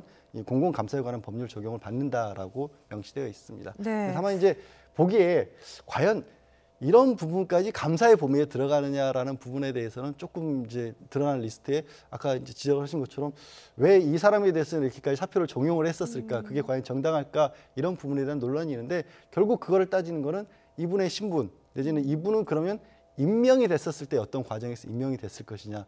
그리고 그 자리가 얼마만큼이나 전문성이라든가 꼭 이 사람이 있으면 안 될 자리인데도 불구하고 단지 정권이 바뀌었다는 이유만으로 빼낸 것이냐 이런 것들을 다 따져봐야겠죠. 네, 청와대는 또 대부분의 임기를 보장했다. 오히려 청와대가 요청을 해서 연장 근무를 한 사례가 있다. 이렇게 반박을 하고 있는데요. 네. 구체적으로 거론되는 인사가 있습니까? 네, 윤주경 전 독립기념관장의 사례입니다. 실제로 여기에 대해서는 피우진 전 지금 현재 국가보훈처장이 직원을 담당 국장을 시켜서 사표를 종용했다라고 하는 주장이 나왔는데 실제로 국회에서 그 같은 사실에 대해서 인정한 바가 있습니다. 네. 하지만 청와대의 주장은 상황은 조금 다른데요. 오히려 임기가 조금 남았지만 더 설득해서 임기를 마지막까지 채우도록 했다라고 얘기를 하고 있는데요. 네. 이 윤주견 전 독립기념관장 같은 경우는 윤봉길 의사의 손녀로 알려져 있지 않습니까? 손녀로 알려져 있는 상황인데 여기에 대해서 과거 박근혜 정부 시절에 캠프에서 활동했던 경력이 좀 있는 상황인 것 같습니다. 네. 지금 현재 이러한 일들에 대해서 물어보는 기자들의 인터뷰에는 좀 말을 아끼고 있는 상황인데요. 이 또한 현재 야당의 고발이 들어가게 됐을 경우는 검찰의 수사를 통해서 밝혀질 수밖에 없는 내용이기 때문에 이것이 단순하게 환경부 블랙리스트에 국한된 것이 아니라 공공기관 전반에 좀 해당될 수 있는 내용이고요. 지금 우리가 나누고 있는 얘기는 말 그대로 직권남용 형태로서 임기가 남겨져 있는 인사들을 찍어내는 형태인데 그 뒤에 오게 되는 우리가 흔히 말하는 낙하산 인사에 대한 채용 경위도 상당한 문제가 될 수 있는 소지들이 많이 존재합니다. 따라서 직권남용과 그 뒤에 있게 되는 채용 비리 두 가지 문제가 앞으로 대한민국 전국을 좀 뜨겁게 달구지 않을까 생각이 듭니다. 일단 직권남용 혐의로 이야기되고 있는 인물은 김은경 전 환경부 장관인데 청와대가 개입했느냐 여부 그 부분이 어느 선까지 개입했느냐가 중요하다는 이야기를 계속하고 있는데 앞서 지난 정부의 문체부 블랙리스트 판결문을 보면은 어느 정도 좀 기준을 삼을 수 있는 내용이 들어있지 않습니까? 그렇죠. 그러니까 일단 문체부 같은 경우에도 그 공무원들이라고 해서 1급 공무원이라고 해도 정무직이 아니라고 한다면 그 사람들은 공무원으로서 임기가 보장이 되게 돼 있고 그리고 거기에 대해서 또 무엇보다 이 불이익을 줬던 사유 같은 것도 굉장히 중요한 기준으로 작용을 합니다. 그때 이제 정유라 씨의 승마 결국에는 이제 대회에서의 성적을 가지고 갈등이 빚어졌는데 그 부분을 원만하게 해결하지 못했다는 이유만으로 이제 문체부 공무원들이 불이익을 받았지 않습니까? 그런 정도의 어떤 사유들이 좀 나와야 되는 건데 말씀드렸다시피 과연 이 분들에 대해서 청와대에서 내린 지시가 일반적인 어떤 감사의 지시였느냐부터가 이제 첫 번째로 확인을 돼야 될 것이고 그 감사의 지시를 가지고 이 문체부 환경부 감사관실에서 어떤 식으로 했는지를 또 같이 연결해서 봐야죠. 네, 지금 저희 화면에 나가고 있습니다만 김의겸 대변인은 오늘 전 정권에서는 특정 인물에 대해서, 그러니까 특정 민간인 예술인에 대해서 지원을 배제하기 위해서 계획을 세우고 정부 조직을 동원해서 블랙리스트를 만들어서 시행한 이런 과정들이 블랙리스트로 정의가 되는 것이고 문재인 정부는 해당 사항이 없다 이렇게 발표를 했습니다. 전 정권에서도 그렇고 블랙리스트 작성 논란이 왜 계속해서 일어나느냐, 근본적인 문제가 있는 것 아니냐 이런 문제 제기도 나오는데요. 잠시 들어보고 오시죠. 저는 지금 문제되고 있는 환경공단의 그 김모 감사를 제가 잘 알아요. 그분이 되게 좀 어떻게 얘기하면 좀 괴짜 같은 분이라서 되게 이 심기가 되게 굳은 분인데 저는 정권이 바뀌었을 때 이분 안 그만둘 거다라고 생각을 했거든요. 근데 막 이것저것 사소한 것까지도 다 뒷조사하고 하니까 어쩔 수 없이 이제 그만둔 모양인데요. 이게 어느 정권이나 다 똑같아요. 이렇게 네 사람을 심고 그 상대 진영에 있던 사람을 내보내는 건 맞는데 이번에만 국한된 게 아니라는 말씀이시잖아요. 다 똑같아요. 근데 좀 전문성 있는 그런 분들로 좀 바꿨으면 좋겠어요. 내 사람 챙기는 거는 괜찮은데 좀 전문성 있고 좀 좋은 사람 분들로 바꿨으면 좋겠다는 생각이 듭니다. 네, 이게 어느 정권이나 다 똑같다. 내 사람 신고 상대 진영에 있는 사람 내보내는 것, 이 부분이 중요한 것 같습니다. 그러니까 결국에 다 전문 인사로 바꾸자는 건데 그렇게 하면 문제가 좀 해결이 될까요? 그러니까 낙하산 인사를 전면적으로 좀 배제하자. 그러기 위해서는 좀 법안을 새롭게 만들 필요가 있지 않겠느냐. 그리고 전 정권, 현 정권 할 것 없이 낙하산 인사를 통해서 내 사람 심는 것 자체가 문제다라는 얘기를 하고 있는 것 같습니다. 근데 저는 갑자기 이제 우병우 전 수석이 과거 했던 말이 좀 떠오르게 되는데요. 현 정부 들어서 여러 가지 혐의들로 결국은 수사를 받게 되고 기소까지 돼서 재판을 받게 되지 않습니까? 우병우 전 수석 얘기에 따르면은 전 정권에서는 관행이던 것이 정권이 바뀌게 되니까 범죄가 됐다라고 얘기를 하게 됩니다. 그만큼 문재인 정부에 기대하게 되는 국민들의 눈높이는 상당히 높았다라는 거죠. 공정과 정의를 이야기했기 때문에 과거에는 낙하산이라 얘기를 하더라도 현 정부 들어서는 반드시 그러한 관행들을 없애버리고 법과 원칙에 따라서 준수를 해야 되는데 조금 전에 얘기했던 것처럼 전문성 있는 인사를 채용하기 위해서는 공개 채용 절차를 다 거치게 되는 겁니다. 그럼 나머지가 들러리를 쓰는 건 아니잖아요. 앞서 얘기했던 환경공단의 상임감사를 공모하는 과정에서 7명이 신청을 했는데 전부 다 낙마를 시킵니다. 근데 여기에 대해서 채용 채점표를 가지고 환경공단에서는 이 채점표를 삭제했다는 거예요. 검찰이 내용을 확보해서 포렌식으로 이걸 복원해서 보니까 만점을 받은 사람이 있음에도 불구하고 전원을 다 탈락 처리를 시켜야 되는 겁니다. 그렇다면 이런 것들이 바로 현재 있는 법을 어기는 상황 속에서 전문적인 인사를 뽑지 않고 네 사람을 뽑기 위한 들러리 세우기에 대한 인사 과정이 아니냐고 사람들이 비판할 수 있는 건데 그러기 위해서는 국회가 대안의 법을 만들기도 해야 되지만 현행법을 지키지 않는 사람들에 대해서 분명한 법과 원칙에 따라 처리될 수 있는 과정들을 보여줘야 되는 거거든요. 네. 그렇기 때문에 검찰이 이와 같은 채용 비리에 대해서 과연 얼마만큼 엄정하게 수사할지 많은 국민들이 지켜볼 것 같습니다. 네. 오늘 김의겸 대변인이 관련해서 좀 비슷한 이야기를 꺼냈거든요. 일부 언론들이 전 정권에서 기사를 쓸 때는 뭐 물러나야 할 때를 물러나지 않는 사람들, 정권이 바뀌었으면 코드 인사는 스스로 알아서 물러나라 이런 사설들을 썼었다는 거예요. 그랬던 언론들이 왜 지금은 블랙리스트라는 용어를 쓰느냐라고 좀 불편한 심기를 드러내는데 현실 정치에서 어떻습니까? 실제로 정권이 바뀔 때마다 이렇게 코드 인사로 다 물갈이가 되나요? 대통령이 행사할 수 있는 임명권의 개수가 몇 개냐를 가지고 대통령 취임식 때마다 뭐 이런저런 말들이 있는데 제가 들은 것 중에 제일 많이 꼽은 분들은 뭐 한 2만 명까지 꼽는 분까지 더 있더라고요. 어떻게 하면 2만 명까지 그러니까 그만큼 대폭적인 물갈이가 있을 수도 있다라는 것이고 그래서 이제 아까 처음에 제가 공공기관의 성격이라든가 그렇게 물러나신 분이 어떻게 그 자리에 들어왔는지도 한번 봐야 될 필요성이 있다라고 얘기한 게 지금 아직까지 그러니까 전체 부분을 다 뭐 빨리 바꿨으면 좋겠습니다만 실제로 공공기관의 상당수들은 이른바 낙하산으로 채워지고 있는 게 현실이다 보니까 그게 그래서 조금 전에 이제 그럴 거면 전문성 있는 사람이라도 찾자라고 했는데 사실 정치 그 개의 주변에 있는 사람들이 또 전문성을 가지고 있다는 게 그 전문성이 정치적 전문성을 가지고 있는 분들도 많이 있고 그런 사람들의 어떻게 보면은 뭐 그 정권이 권력을 잡게 됐을 때 당연히 차지하는 것든 됐던 그런 좋지 않은 관행들도 있는 것도 분명하거든요. 그런 부분들을 어떻게 바꿔나가야 될지는 연구를 해봐야 될 거고 아까 김병윤 교수 얘기한 것처럼 이 정부에서는 유난히 엄격하게 또 바라보는 시각이 있는 것도 맞습니다. 다만 그렇다고 아직 이걸 블랙리스트로 벌써 속단하기는 좀 이른 것 같고요. 그 부분에 대한 확인은 분명히 필요할 것으로 보입니다. 초대형 블랙리스트인지 합법적인 체크리스트인지 이건 뭐 검찰 수사를 지켜봐야겠지만 오늘 스튜디오에서 나온 얘기 중에 이 정권에 대한 국민의 눈높이가 상당히 높다 이 얘기는 청와대가 좀 새겨 들으시는 게 좋겠습니다. 다음 주제로 넘어가 보겠습니다. 문재인 대통령을 거론하면서 막말을 퍼부은 김준교 후보자, 어제도 이야기를 나눴죠. 오늘 김 후보자가 논란에 대해서 사과를 했는데요. 그런데 이마저도 논란이 되고 있습니다. 주제어 먼저 보고 오시죠. 저는 문재인을 탄핵시키기 위해 유럽에서는 김정은 대변인 노릇을 하며 무슨 대통령입니까? 우리 지도자로 인정할 수 없습니다.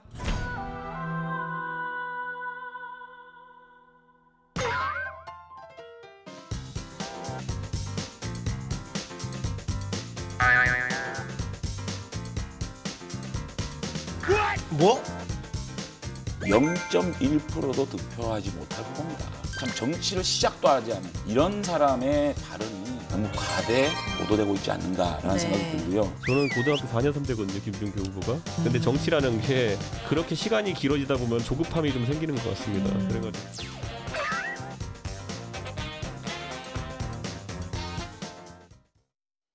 네, 어제 하루 종일 본인의 막말이 당의 골칫거리가 됐는데 제가 페이스북에 들어가 봤더니 정말 계속해서 글이 여러 건이 올라오더라고요. 근데 이제 처음에 올리신 글들을 보니까 조금 이게 자중하는 게 맞나 싶은 글들이 많았습니다. 어떻게 보셨습니까? 자중한다는 것은 이제 당 내에서 특히 뭐 이양구 전 총리라든가 이런 분들이 굉장히 엄중하게 얘기를 했지 않습니까? 언론 인터뷰 같은 걸 통해서 있을 수 없는 뭐 민주주의에 반하는 행동이라고까지 지적을 하셨기 때문에 이런 분들에 대한 심기를 불편하게 한 분들에 대해서는 사과를 한다라고 했습니다. 그런데 그러고 나서 바로 또 다른 글들을 올려요. 그러니까 외부에 대해서는 내가 잘못한 게 없다라고 얘기를 하면서 뭐 대통령도 인정할 수 없기 때문에 대통령을 모욕한 게 아니다라는 뭐 수학 원래 이제 뭐 강사를 좀 하셨다고 하는데 수학 쪽에서는 그런 식의 공식이 가능할지 모르겠습니다만은 현실적으로 국민들이 저 부분에 공감하기 참 어려운 부분이 있는데 저는 모르겠어요. 막말도 막말이지만 마지막에 또 본인의 SNS 글에 내 덕분에 자유한국당의 지지율이 올라간다는데 500원을 건다 뭐 이런 표현을 써놓으면 희화화를 스스로 시키고 있거든요. 그래서 장난하는 것 같죠. 막날 더하기 희화화를 시켜서 국민들의 정치에 대한 어떤 염증 같은 것까지 불러일으키는가 하는 걱정이 듭니다. 네, 뭐 저런 글도 있더라고요. 당 대표 후보님 세 분 모두 굉장한 미남입니다.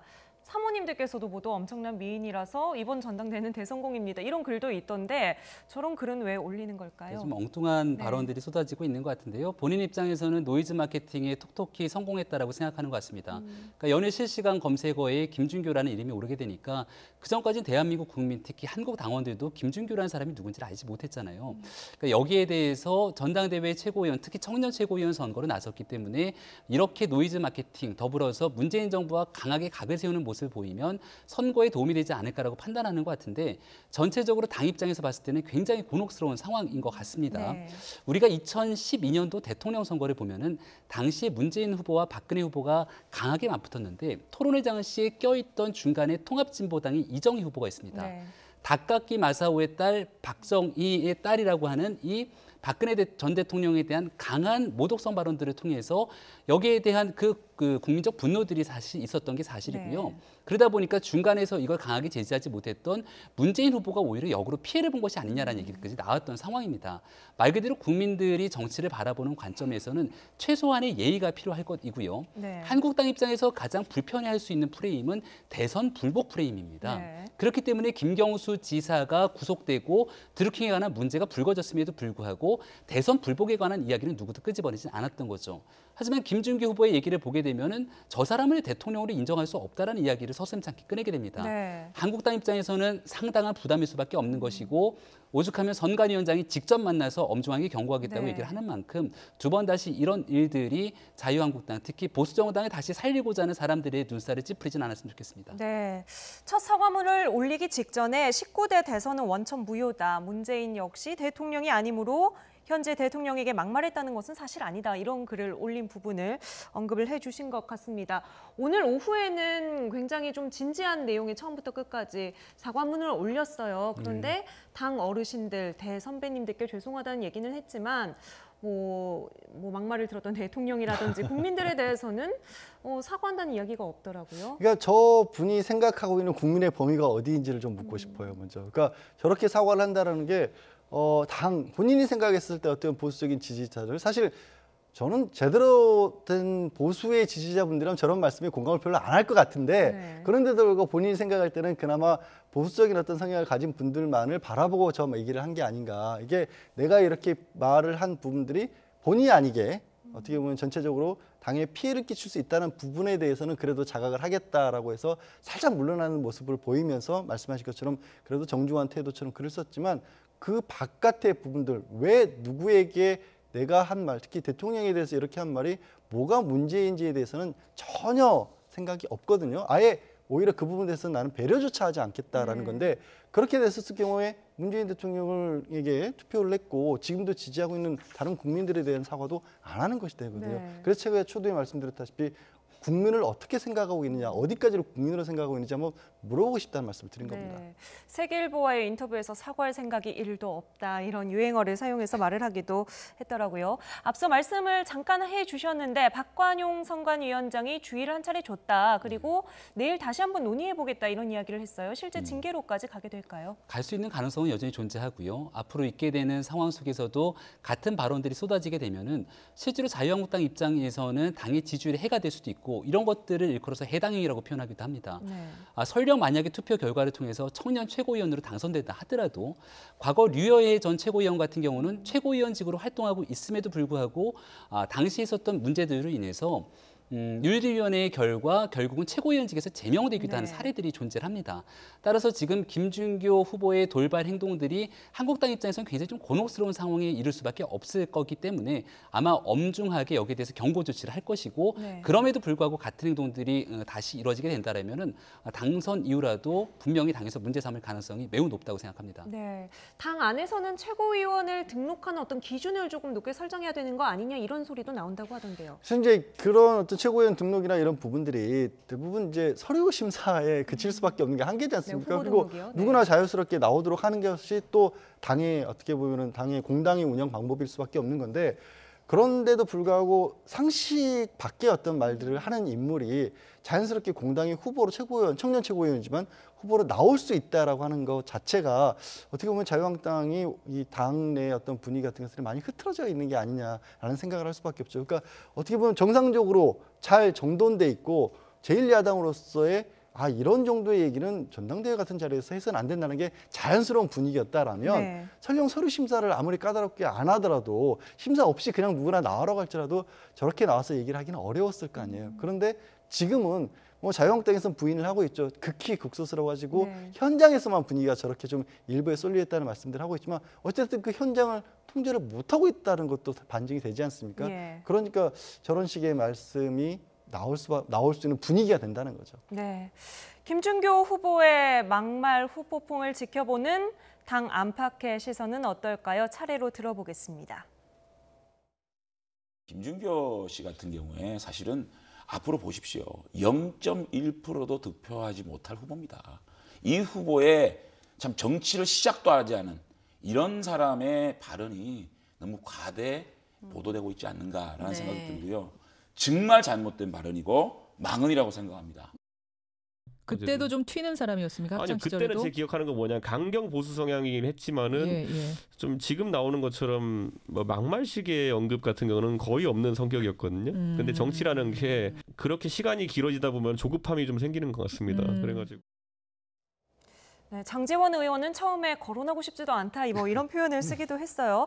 0.1%도 득표하지 못할 후보다라고 좀 깎아내렸는데 실제로 지금 전당대회 분위기 보면 어쨌든 지지해주는 태극기 세력이라고 해야 될까 이런 분들 많이 있지 않습니까? 네, 그래서 저는 장제원 의원의 발언이 상당히 중요하다 생각을 하는데요. 장제원 의원의 쓴 발언에 대해서는 김준규 후보도 굉장히 뼈아프게 생각하는 것 같습니다.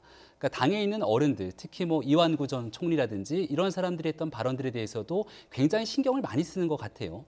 근데 김준규 후보가 일갈 얘기하게 되는 문재인 대통령에 대한 비판에 대해서 아이고 잘한다. 김준규 후보 그래. 너가 하는 말이 맞다라고 얘기하는 일부 사람들이 있어서 거기는 또 힘을 받는 게 아닌가라는 생각이 들거든요. 정말 자유한국당을 생각하는 사람들이라면은 분명하게 나서서 정치인이 특히나 젊은 청년 정치인이 성장하는 과정 속에서 잘못된 부분들에 대해서는 분명히 제지해 줄 줄 알아야 됩니다. 만약에 김준규 후보가 얘기했던 이런 여러 가지 막말들에 대해서 처음 발언들이 시작됐을 때 당에 있는 원로나 어른들이 나서서 그렇게 정치하는 건 아니다라고 엄하고 준하게 이야기를 했다라면은 김준규 후보가 나서서 계속해서 이런 행동들을 할 수 있었을까요? 저는 그렇지 않을 거라고 봅니다. 따라서 지금 조금 늦긴 했습니다만은 선관위원장이 보다 적극적으로 나서는 부분들에 대해서는 굉장히 긍정적이다 생각을 하고요. 지금 이 방송들 이런 내용들 아마 김준규 후보도 다 보고 있을 겁니다. 그럼에도 불구하고 같은 발언들을 쏟아내게 된다면 아마 정치적으로 성장해 나가는데 큰 어려움이 있을 거기 때문에 앞으로의 행동들은 조금 다르지 않을까 생각합니다. 네, 이준석 최고위원의 분석은 어떻습니까? 실제로 뭐 학교 후배였기 때문에 평소의 모습을 알고 있었고 나름대로 현실 정치에서 여러 가지 좀 경험을 쌓은 걸 토대로 이야기를 한 것 같은데요. 뭐 그렇기도 하고 이제 정치 조급증이라는 얘기를 하면서 생각보다 그러니까 일반적으로는 많이 알려진 인물은 아니었지만 정치 쪽에 입문을 한 걸로 따지면 한 12년 정도 된다고 합니다. 김준규 후보가. 그래서 그 마음이 좀 급하게 작용을 한 것 같다라고 아마 그래도 학교 후배다 보니까 조금은 이제 좀 유순하게 표현을 한 것 같습니다. 근데 정치 조급증으로 분석을 하려면 뭐 국회의원들도 선거 같은데 후보들이 나와서 보면 온갖 튀는 행동들을 많이 하잖아요. 그렇게 해서 눈에 띄고자 하는 부분과 저렇게 좀 막말을 해서 사람들에게 어떻게 보면 극히 일부에 해당하는 분들에게 어느 정도의 지지를 얻는 것과는 좀 차이가 있지 않을까 싶습니다. 마침 저 전당대회 뒷자리에 자유한국당이 뽑아놓은 게 미래라는 단어가 눈에 띄는데 저런 발언들이 과연 미래로 이끌 수 있는 발언일까라는 생각도 들고 저는 뭐 청년 최고위원이기 때문에 뭐 크게 지지를 많이 얻지는 못할 것 같은데 비슷한 맥락에 어떻게 보면 발언을 하고 있는 좀 강경한 입장들의 발언들, 특히 뭐 김진태 당대표 후보 같은 경우도 상당히 강한 발언들을 하고 있지 않습니까? 그런 분들이 얼마만큼의 이번 전당대회에서 지지를 얻어내느냐에 따라서 자유한국당이 앞으로 갈 길이 상당히 많이 갈리지 않을까 싶습니다. 네, 뭐 이제 한 일주일 전당대회 남았는데요. 지금까지 뭐 나올 수 있는 막말들은 많이 나온 것 같고 후보들도 자중하는 모습, 좀 자제하는 모습 보이는 것 같습니다. 남은 일주일 동안 자유한국당이 전당대회를 흥행 반열에 올리고 지지율도 회복할 수 있을지 지켜보도록 하죠. 나이트 포커스 오늘 여기까지 이야기 나누겠습니다. 지금까지 양지열 변호사, 김병민 경희대 겸임교수와 함께했습니다. 두 분 오늘 말씀 감사합니다. 고맙습니다. 네, 저희는 1분 뒤에 돌아오겠습니다. 네, 북미 정상회담을 앞두고 있는 베트남 하노이로 가보겠습니다. 김정은 위원장의 동선과 숙소를 점검하는 북측 의전팀, 오늘도 분주하게 움직였습니다. 회담장으로 거론되는 곳을 점검하는 모습이 YTN 촬영팀의 단독으로 포착이 됐는데요. 최종 회담장을 놓고 북미 양측이 아직 줄다리기를 하는 것으로 보입니다. 홍성욱 기자입니다. 우리 시간으로 오후 3시쯤 숙소인 영빈관을 빠져나온 북한 의전팀. 김창선 북한 국무위원회 부장을 필두로 분주히 움직였습니다. 행선지는 국제 컨벤션 센터. 애초 회담장으로 거론된 국립 컨벤션 센터는 김 위원장의 유력 숙소 메트로폴 호텔, 그리고 북한 의전팀이 머무는 영빈관과 너무 멀어 북측이 거부한 것으로 알려졌습니다. 이 때문에 메트로폴 호텔, 그리고 영빈관과 그나마 가까운 국제 컨벤션 센터를 현장 점검한 것으로 풀이됩니다. 의전팀은 건물 곳곳을 꼼꼼하게 살폈습니다. 우리도 이런 식으로 세워줘. 이 외에도 김정은 위원장의 유력 숙소로 거론된 메트로폴 호텔이 회담장이 될 수 있다는 전망도 나왔습니다. 이럴 경우 김 위원장의 숙소는 메트로폴 호텔에서 10km 정도 떨어진 멜리아 호텔이 될 것으로 보고 있습니다. 반면 일부 외신은 정상회담 장소가 북측 의전팀이 머무는 영빈관이 선호되고 있다고 보도하기도 했습니다. 정상회담이 일주일 앞으로 다가오면서 회담장에서 숙소에 이르기까지 양측이 서로의 이점을 위해 팽팽한 신경전을 펼치고 있습니다.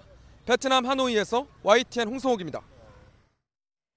네, 경제에 힘들다는 이야기 곳곳에서 나오지만 울산과 경북 지역은 지난해 역대 최고 수준의 실업률을 기록했습니다.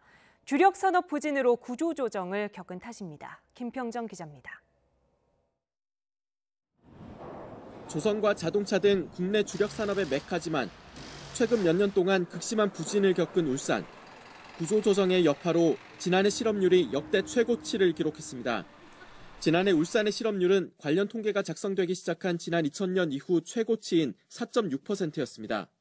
1년 사이 상승폭도 1.1%포인트로 가장 컸습니다. 휴대전화와 디스플레이 산업의 위축으로 지역 경제가 침체했던 경북 역시 실업률이 전년보다 1.3%포인트나 오른 4.1%로 나왔습니다. 실업률이 가장 높은 지역은 서울로 전년보다 0.3%포인트 오른 4.8%였고 대구와 인천, 대전, 부산도 4%대 실업률로 전국 평균인 3.8%보다 높았습니다. 주요 경기 지표의 하나인 광공업 생산은 전년보다 늘었지만 상승폭은 1년 전보다 축소됐습니다. 반도체와 석유 정제품 등의 호조로 지난해 전국 수출은 전년보다 5.6% 늘었고 전국 서비스업 생산도 전년보다 2% 증가했습니다. 중국인 관광객의 방문이 조금씩 회복된 덕분에 지난해 제주의 소매 판매 증가폭은 전국 평균보다 2배 이상을 보였습니다. 이와 함께 건설 수주량은 전국적으로 전년보다 감소했지만 강원만 화력발전소 건설 등의 수혜로 146%나 뛰어올랐습니다. YTN 김평정입니다. 가짜 사업 정보로 1,000억 원대 부당이득을 챙긴 혐의를 받는 임동표 MBG그룹 회장이 구속됐습니다. 대전지방법원은 임 회장과 공동대표 등 7명에 대한 영장실질심사에서 증거인멸과 도주 우려가 있다며 구속영장을 발부했습니다. 함께 영장실질심사를 받은 수행비서 김모 씨에 대해서는 가담한 역할 정도가 경미하고 범죄 혐의에 대해 다툼의 여지가 있다며 영장을 기각했습니다. 오늘 밤 10시 14분쯤 충남 태안군 서경렬비도 남남서쪽 12km 해역에서 규모 2.9의 지진이 발생했습니다. 지진 발생 지점은 북위 36.51도, 동경 125.50도이고 발생 깊이는 14km입니다. 기상청은 지진에 따른 피해는 없을 것으로 전망했습니다. 내일 눈여겨볼 만한 뉴스 미리 짚어봅니다. 내일 브리핑입니다. 육체 노동자가 일할 수 있는 최대 연령을 기존 60세에서 65세로 높일지와 관련해 대법원이 내일 최종 판단을 내립니다. 대법원 전원합의체는 내일 수영장 익사 사고로 자녀를 잃고 운영업체를 상대로 소송을 낸 박모 씨의 사건에 판결을 내립니다. 1, 2심은 기존 판례에 따라 일반 육체 노동에 종사할 수 있는 정년을 60세로 보고 손해배상액을 정했지만 박 씨는 고령사회 진입과 평균 수명 연장 등을 반영해 65세를 기준으로 배상액을 계산해야 한다며 상고했습니다.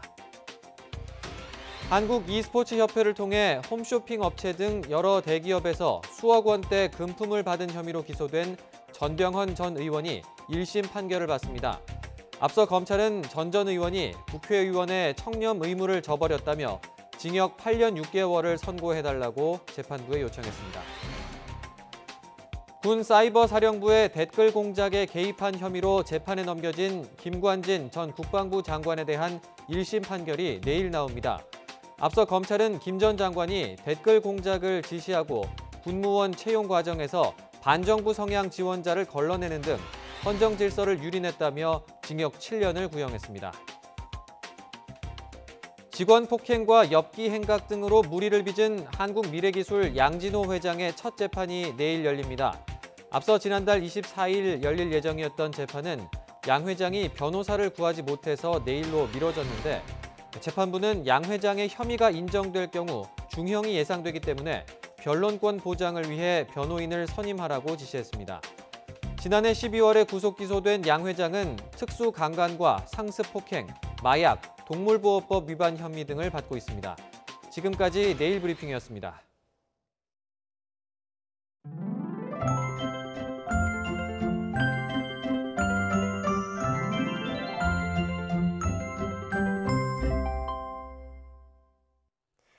오늘 답답한 공기 속에 바깥 활동하기 불편하셨을 텐데요. 내일은 오늘보다 대기 상황이 더 악화될 것으로 우려됩니다. 국외 미세먼지가 유입되는 데다 대기 정체로 계속 축적되기 때문인데요. 내일 전국 대부분 지역의 미세먼지 농도가 나쁨에서 매우 나쁨 수준까지 오르겠습니다. 따라서 내일도 수도권에는 미세먼지 예비 저감 조치가 내려졌습니다. 공공기관 임직원들은 차량 2부제가 의무적으로 적용돼서 끝자리가 홀수인 차량만 운행할 수 있고요. 공공기관이 운영하는 대기배출 사업장도 운영 시간을 단축해야 합니다. 미세먼지를 줄이기 위해서 동참해 주시기 바랍니다. 내일도 큰 추위는 없겠습니다. 내일 서울 아침 기온은 영하 2도로 예년 수준 보이겠고요.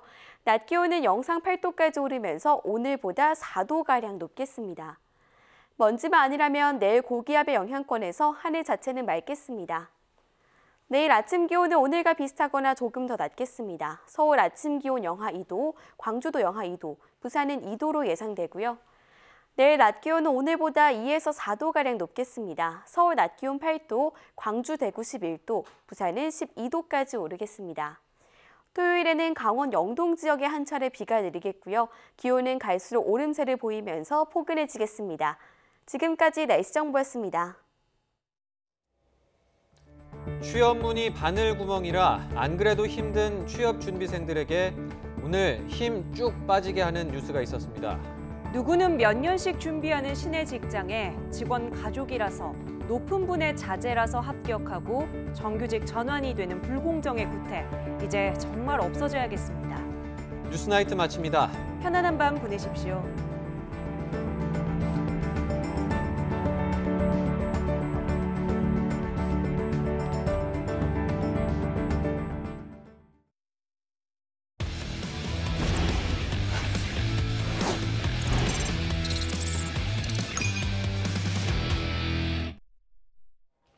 스포츠 뉴스입니다. 다음 달 개막하는 K리그에서 디펜딩 챔피언 전북 현대의 독주가 계속될 수 있을까요?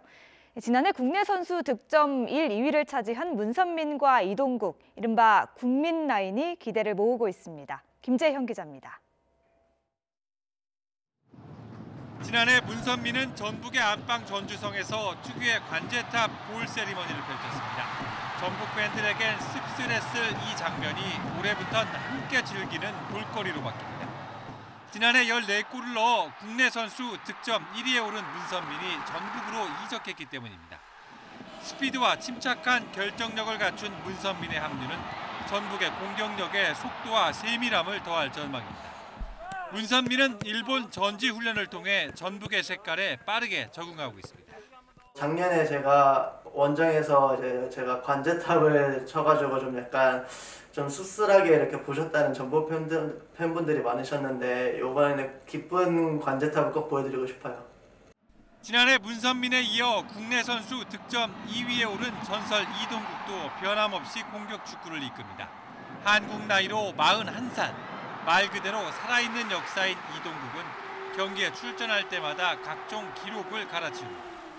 20년이 넘게 선수 생활을 이어가고 있는데 그 중에 이제 반 이상을 이제 전북 현대와 같이 하고 있는데요. 일단 지금 이 순간이 너무 행복하고 제가 운동장에서 뛸 수 있는 그런 시간을 최대한 즐기려고 노력을 하고 있고. 이동국, 문선민 외에 국내 선수 득점 3위에 오른 김신욱도 전북의 필수 공격 옵션입니다. 관건은 새로 지휘봉을 잡은 모라이스 감독이 전북의 공격 축구에 어떤 색깔을 입히느냐입니다. 포르투갈 출신인 모라이스 감독은 골키퍼부터 공격 전개에 참여하는 패스 축구를 강조합니다. Melhorar no geral, que é a coordenação da nossa comunicação no jogo, quer ao nível ofensivo, quer ao nível defensivo. 최근 10년 사이 6차례 K리그 정상에 오를 만큼 전북은 부동의 절대 1강으로 군림해왔습니다. 감독을 포함해 새 얼굴을 보강한 전북의 공격 축구는 오는 1일 대구와 개막전에서 공개됩니다. YTN 김지혁입니다. 세계 무대에 도전하는 남자 농구 대표팀이 이번 주 남은 예선전을 치르는데요. 이번 대표팀에 눈에 띄는 동명이인 선수가 있습니다. 외모까지 닮은 띠동갑 2명의 이정현 선수를 허재원 기자가 만나고 왔습니다.